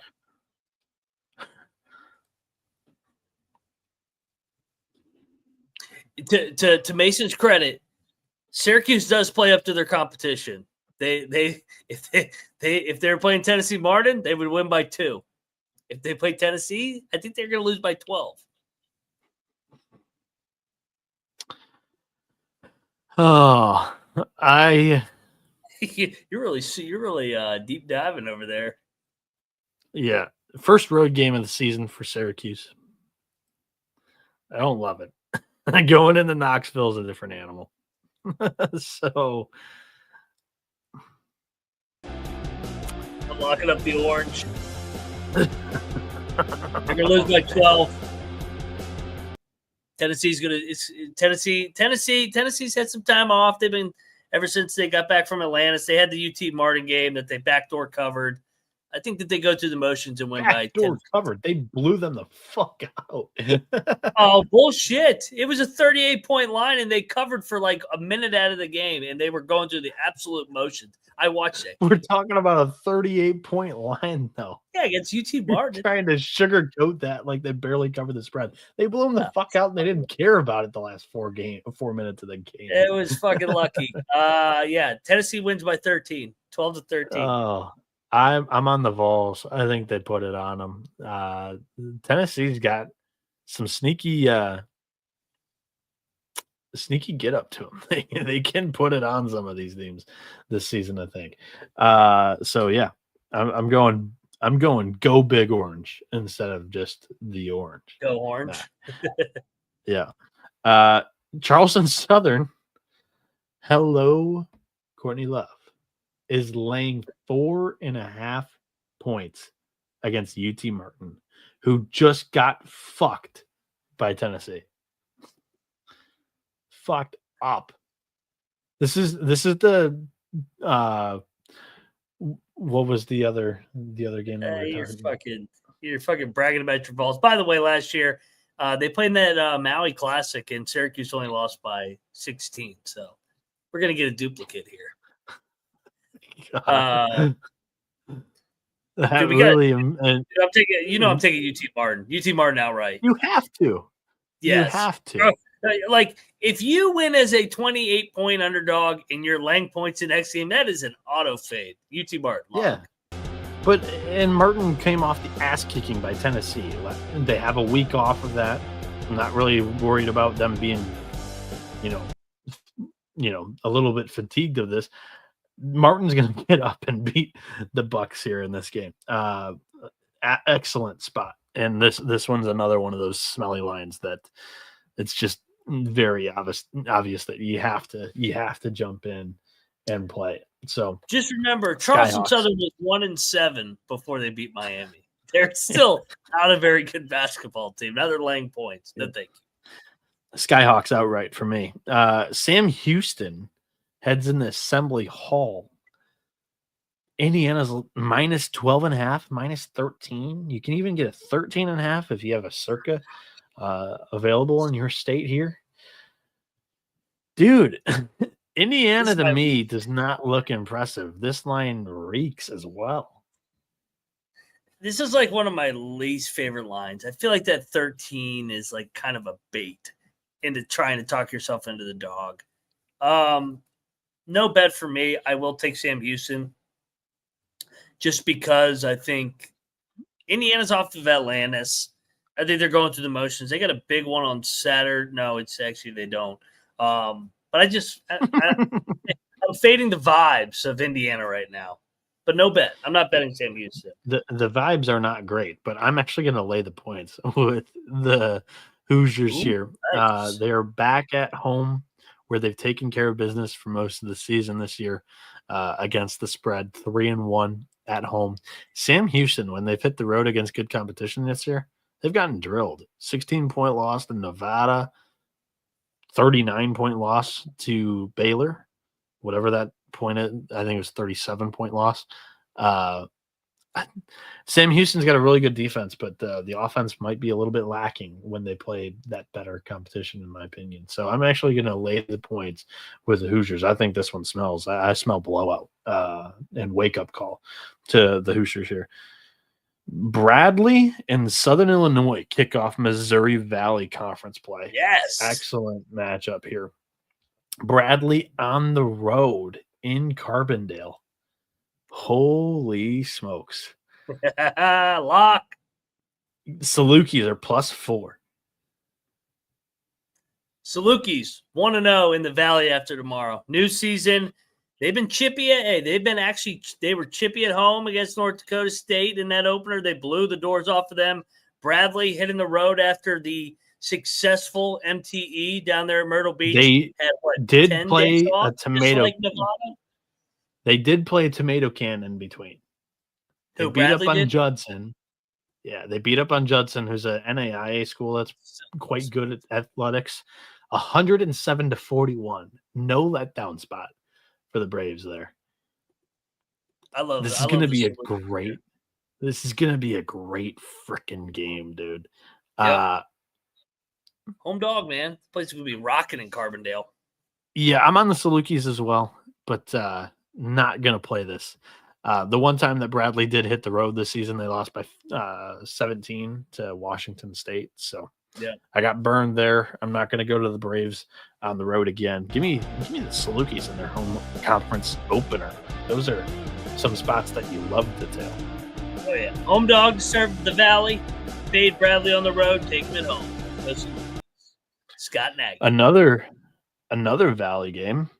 Murray State hosts Evansville in their conference home opener here. The Racers are minus 13 or 13.5 in some spots. What's your thoughts on this one, man? I feel like the number's big. I kind of feel like they're telling us to lay it. I mean, Evansville's playing good ball, but they've kind of cooled off in terms of rest here. I'll lay it with Murray at home. Yeah, they've had over a week off for Evansville's case. Yep. Murray has had a week off from that Jacksonville game against UT Arlington there. I think this is more of a game that you might want to lean to the under to because both of these teams. What did you just say? What are you talking about? Oh, a lean totals though. We don't pick totals on this show. You sweat, you cock. Yeah, whatever. I'm talking about a total. Give me a fucking break. I think this is a lower scoring game. So I think that inherently favors the dog. So I'll take the 13.5 with the Purple Aces. Your thoughts? I laid it with Murray. I think they're going to start. They're my Missouri Valley pick to win it. I think the line's telling. I think they open it up. Maybe I'll lock this tomorrow. I don't know yet. Undecided. Lay a big chalky. There you go. There you go, Chad. I took a favorite. I got like 3 of them out of fucking 21 right now. Dog City. We've got Alabama State playing at SMU. The Ponies are minus 19.5. You want me to take a favorite? They have Virginia next. They have Virginia next, but I don't know how much you're looking ahead to like Virginia right now. They don't really move the needle for you.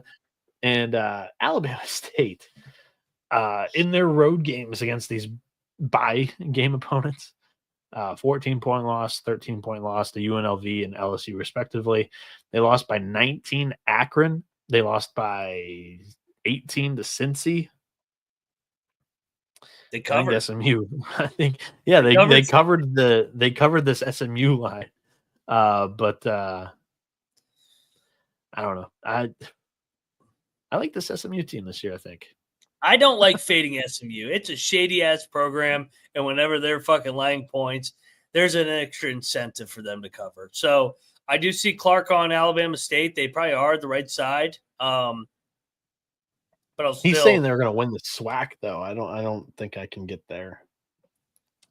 They have a lot of experience on their team. They were my Moneyline Mac top 20 or top team of the SWAC one week, and then they lost 2 in a row. See, I told you. It's a system. But they played 2 bye games. But whatever fits my agenda. Yeah, I think the Mustangs win by 20. I think it'll be pretty tight on this line for the most part.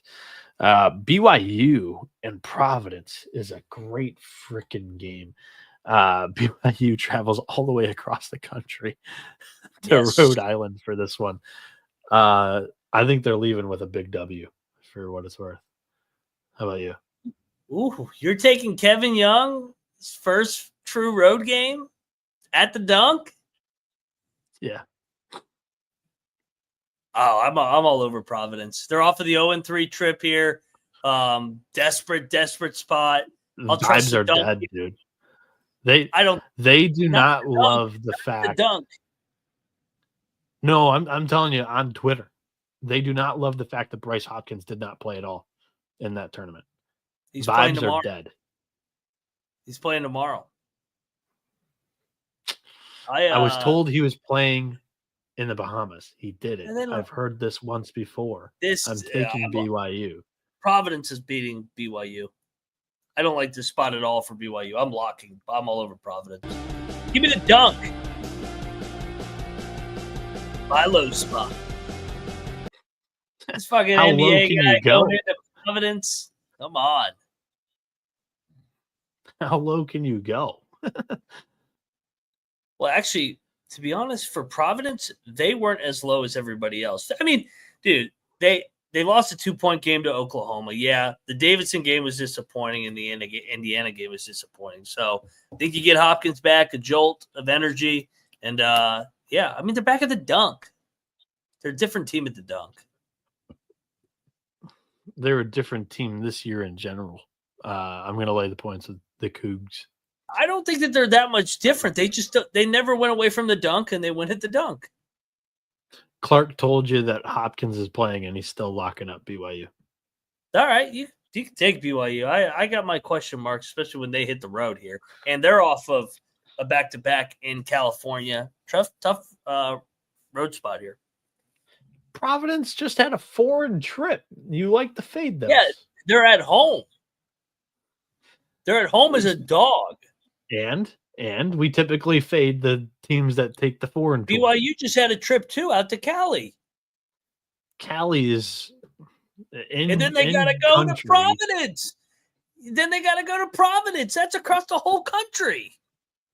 It's their biggest game of the season so far. Maybe second biggest behind Providence. Purdue, Money line. Nah, BYU wins this thing. Keep buying into that NBA shit. Let's go. All right. Keep buying into Kim English. We've got Eastern Michigan and Loyola Chicago next up here. The Ramblers are laying 18.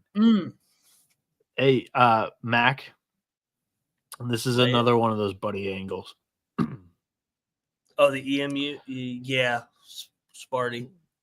Yeah. I believe – I'll look this up, but I believe I got to make sure that this is correct before I say.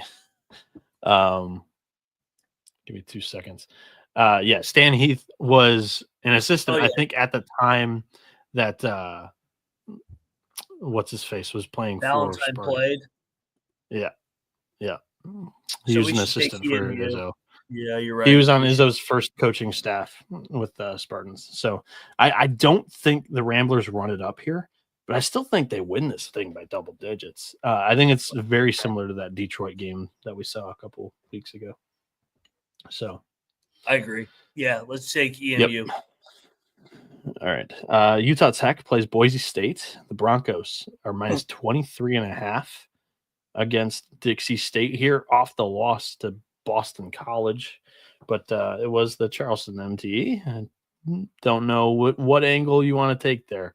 Are you fading them after the MTE, or do you like them on a bounce back spot after losing in the championship game, Mac? I'll take the elevation angle, and Boise will fuck them up. Dixie State's still elevation. They're still Utah. Not like Boise, man. Boy, everybody goes up to Boise and just gets fucked up. I'll lay with Boise. Elevation angle is nonsense here. St. George. What's the elevation difference between Boise and Dixie? I'm looking it up right now. It's a different elevation up there. It's in Idaho. It's in Utah. It's 2,860 feet above sea level for St. George. Boise elevation 2,700. It's the same fucking shit. I'm telling you, get out of here with that bullshit. What are you trying to spread? You want me to just say it? Boise at home fucking is just gonna fuck them up because they're fucking good at home. Thank you. They're gonna drill them. Boise's 100 feet lower in sea level than St. George. Get your nonsense out of here. Idaho's way up there. You're just fucking arguing to argue. Boise is going to lay it on them because that's what they do at home. They won by 44 I just fucking said. against Oakland. No, you said elevation. I said that's part of my angle why I always take them at home. They're going to fucking drill them because they drill everybody at home. Correct. All right, let's move on. That's what I wanted you to say, not elevation. I had to teach you some geography there. No, I don't give a fuck. It's not. Your geography up your ass. Use elevation. You don't think fucking Provo to Providence is a fucking far trip, apparently, even though you got to cross 3 time zones. I said it was a far trip. I said it was cross country. Get out of here. Next game. Hawaii and Grand Canyon. The Rainbow Warriors travel across the Pacific into Phoenix. Going to be lit. The Lopes are 14-point favorites here. Has Grand Canyon found it yet? It seems like they've woken up a little bit. Hawaii away from the island. Has Hawaii been away from the island yet? No, they've been on the island the whole year. Yeah, I'll lock Grand Canyon. Yeah, their last game too. They were in a dogfight against Hawaii Pacific as well. Yeah, Grand Canyon's a lock for me. You're gonna lock this? Yeah, they haven't been off the island. Elevation, whatever the altitude is here. Dude, it's the first game away from. You got to fade them the first game away from the island. Line's telling Grand Canyon smash spot. Max got the rust going still with all the travel spots and his geography right now. This is a great. I don't think for this to be your first road here either. Oh, I made up the elevation to fuck with you. I know there's that elevation at Grand Canyon. Okay, thank you. It's the desert. It's in the valley. It's in Phoenix. I've been there. So to all you jackasses in the chat, don't be fucking saying Mac doesn't know geography or the Grand Canyon. They're all over you already.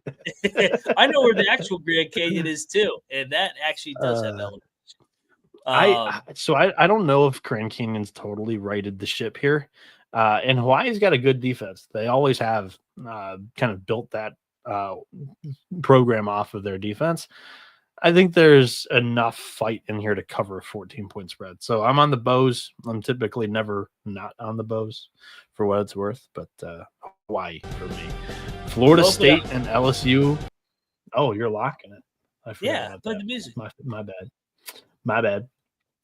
Florida State, LSU in the SEC ACC challenge here. In Baton Rouge. And the Tigers are 4-point favorites against the Noles. Mac, great game here. What's your pick? Great game. I want to take the Seminoles. I don't think it's going to be a big crowd. They don't really show up to LSU home games ever since Will Wade left.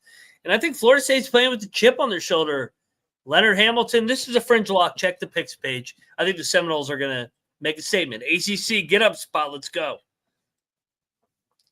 I'm on the other side, and I'm locking this. I think both teams have relatively overachieved to my expectations so far this season. First road game for the Noles this season at LSU. LSU football season's over. I think they head into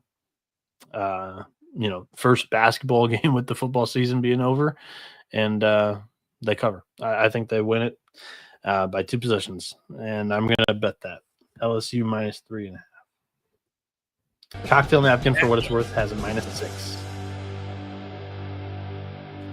Noah Bieniek on the LSU Tigers. I'm Seminole South. Let's go. Give me the Noles. Give me Leonard Hamilton. What is this? I don't know if we've ever got this deep in the song. There you go. All right, next up. Damani, they won by 24 their last game. So, yeah, LSU, not too worried about them in the spot here. They took care of a little bit. Noles, baby. Noah Weiner says his model has LSU at 8. Yeah, keep talking about that model over there, Noah. Hey, there's another Noah. Napkin, not a model. Well, Noah Weiner has one. Yeah, he's been around. He's an Indiana fan. He gives me a lot of shit. But I'm on the Hoosiers today, so he's my buddy. I didn't see him in the chat, though. So, yeah, Noah. You guys talking about that model and napkin. You act like he just showed up. He's been around for a minute. I know that. He's I a just Hoosiers saw fan. He gives me shit every Indiana game that they play. Oh, it's beautiful. Keep giving him shit. It's a mutual relationship that we get along. But I'm on.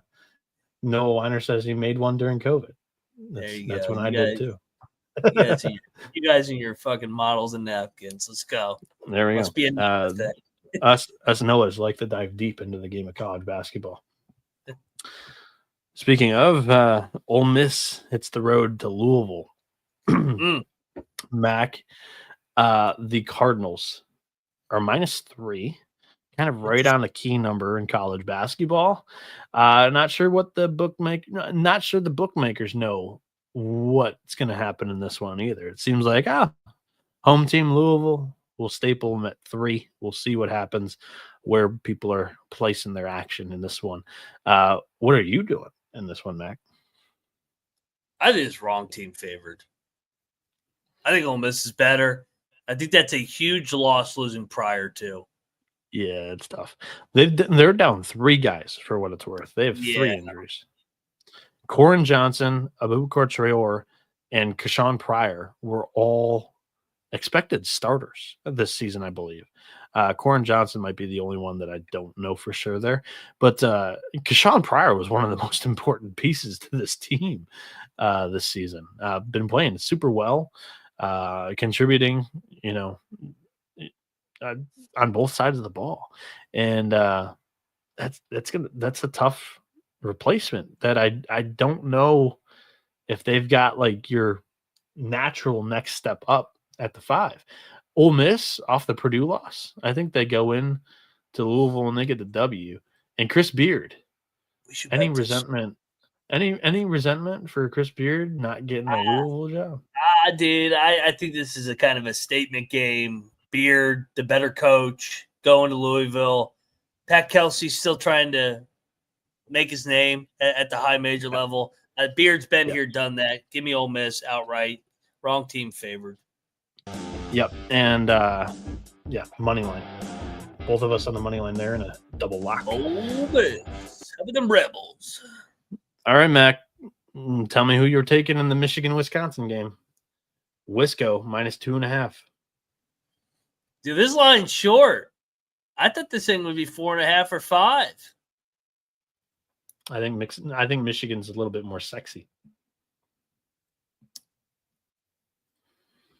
I think Michigan wins outright. I think Michigan's going to go into the Kohl Center, game 1 of Dusty May, and get it done. I think they have the better roster. Wisconsin hasn't lost a game yet. I think they're due. And I think I'm going to bet Michigan tomorrow night.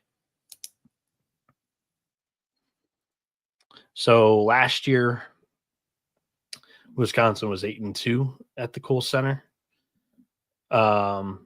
Michigan beat them by 4 points in Chrysler in the one game that they played last year. Wisconsin typically returns serve. Kohl Center, another one of those venues in the Big Ten that's a little spooky, tough to win at. Michigan road opener in conference. I don't love this. I'm on Wisconsin. I'm come on. I'm going to wait to see if I can get a 3. I would like a 3 personally, but I'll be on Michigan tomorrow. This game, line's telling. Wisconsin overachieved so far this year. Give me Noah Bieniek's Michigan Wolverines. I'm like, dogs are barking. Are you nervous at all with the 334th largest turnover rate in the country going into one of the best home environments in conference play? And Wisconsin also gets to the line at a highly frequent rate. I was going to say, just don't fucking foul them and keep them off the free throw line. We foul quite a bit per game. I think it's the Big Ten. We've got a couple of big hacks. I think it's the Big Ten. They're going to let them play. I don't think it's going to be a free throw contest. I'm interested to see what happens here because I think Kroll is one of the better big men in the conference, and I think the battle's won there. Whoever is able to win the battle on the glass, and Michigan kind of is a little bit weak on the defensive glass there. Yeah, I'm on Wisco in that one. Not too high on the first road trip in conference for the boys in blue there.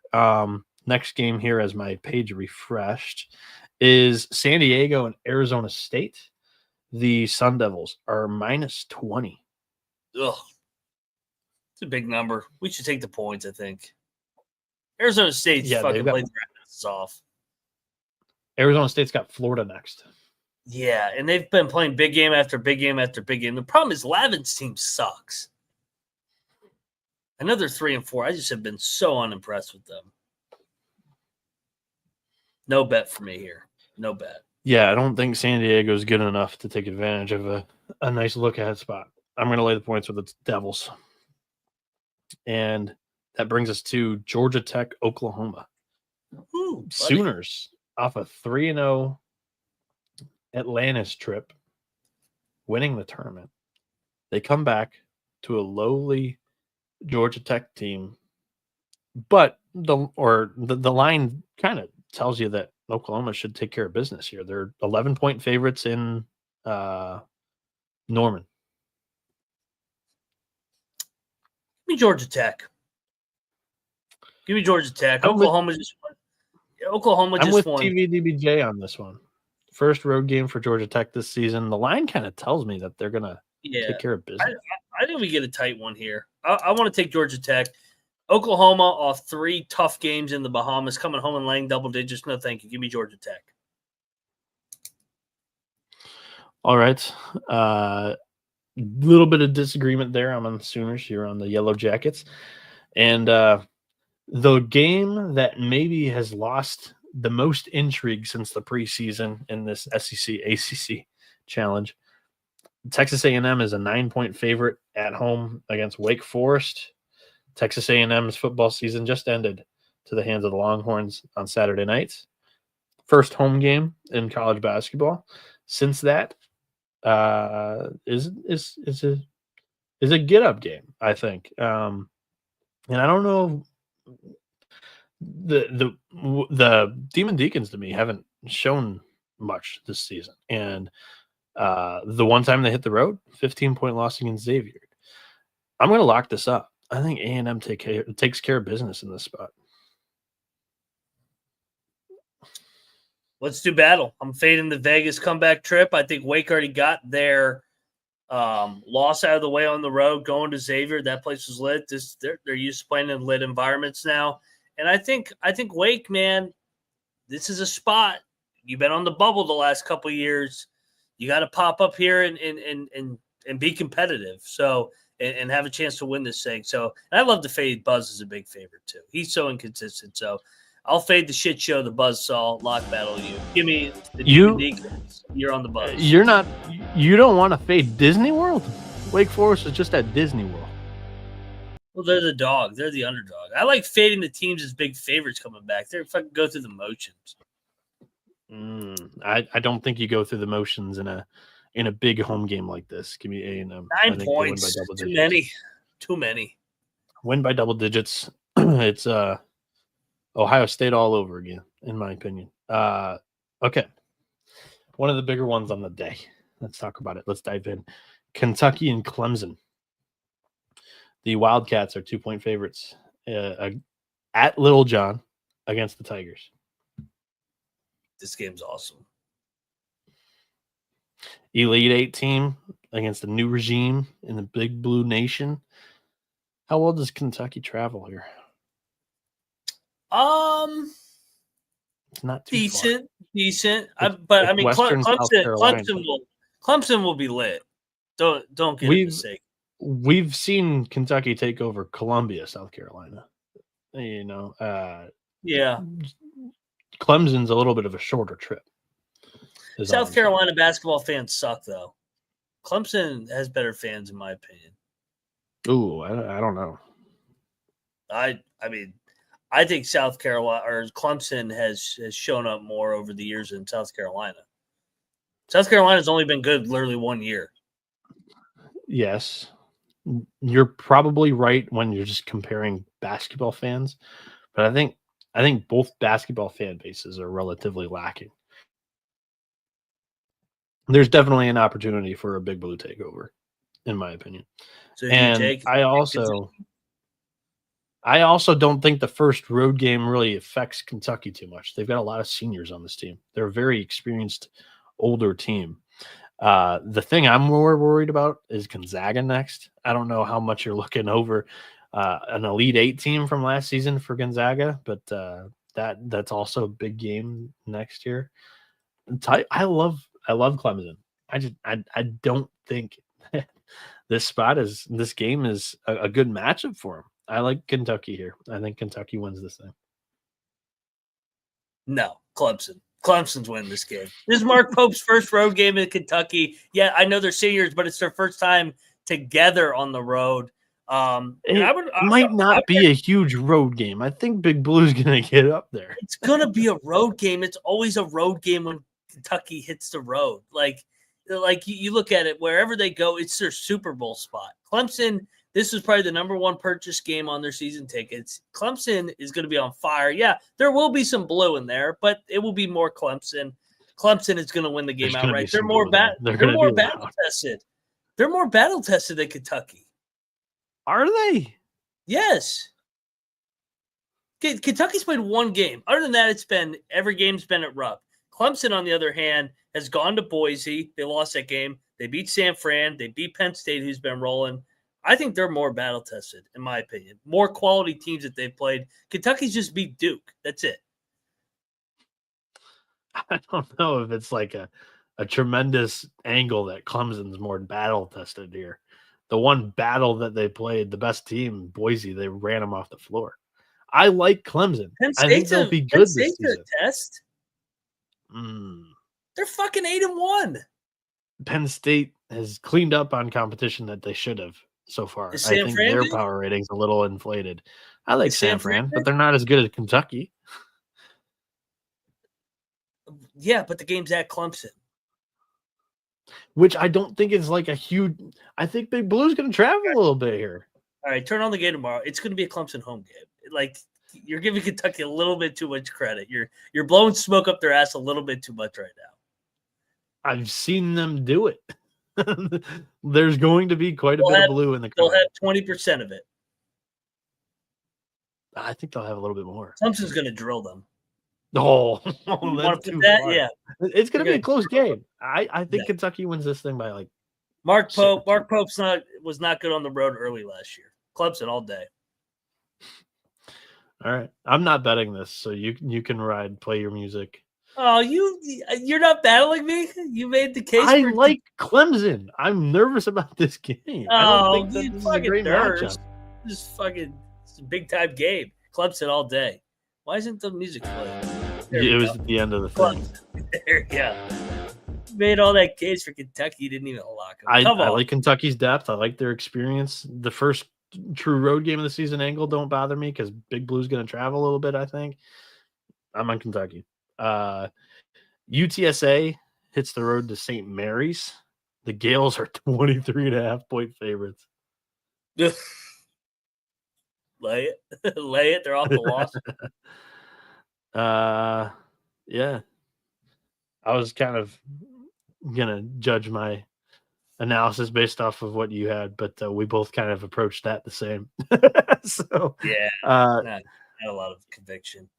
So Utah Valley plays at Stanford here. Good game. Great game. What was I trying to find here? Never mind on that search. But so your thoughts about Stanford so far this season? They've lost 2 in a row. Yeah.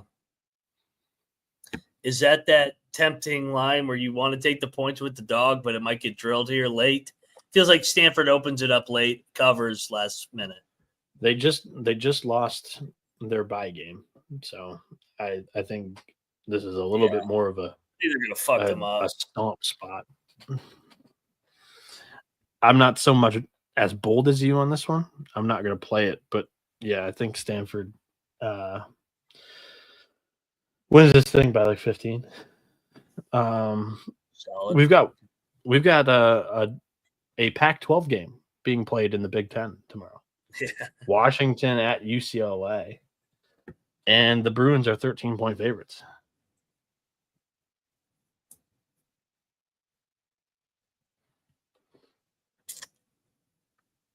I think I want to lay it. It's a league game, though. Yeah, it is. So I think I want to fade Washington off that trip that they just had. They played well. Actually, I'm going to take the points. I think Sprinkle's a good coach. I think he keeps it within the number. I think they lose by 10.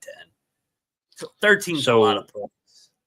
So the Big Ten is doing travel partners for these 4 schools. Yeah. Oregon's after Washington for UCLA. Ooh, so Washington might be a tempting bet here. I'm on Washington. I think their defense keeps it reasonably close. I think they lose by single digits. It's not quite to the double-digit point, but I think that Oregon game is huge for conference standings-wise. Yeah.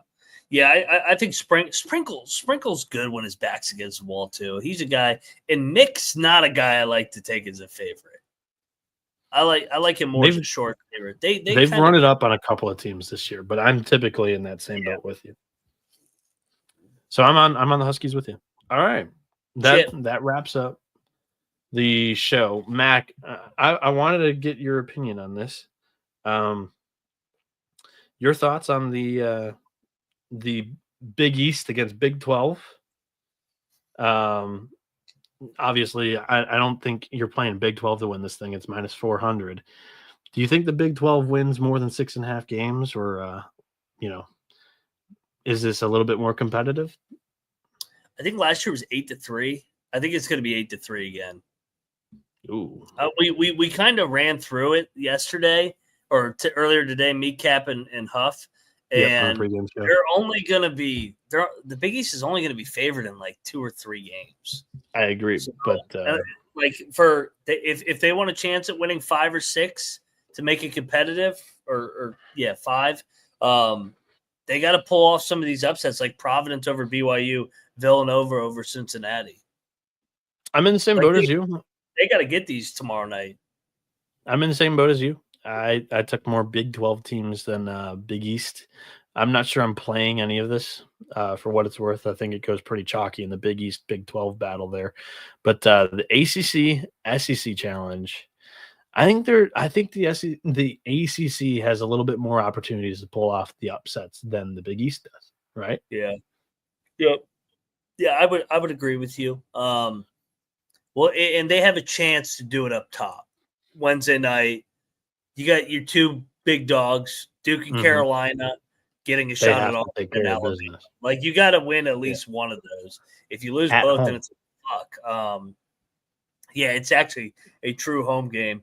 And then everybody's favorite Pitt Panthers, they go down to the hump. That's a fucking hell of a game. I mean, Pitt on a back-to-back road spot. Mississippi State off their first loss. I like a shot. I like a shot on the ACC over 6.5 wins. Last year is an 8-8 tie in this series. I think it's a little bit similar to that. I think last year everybody was still high on a lot of the SEC teams. I think this year the ACC is hosting an interesting amount of these things as home dogs that they might be able to knock off. And I'm willing to take the dog there. Plus 150 ACC higher on their win total in this matchup. Your favorite 3 bets for December 3rd slate?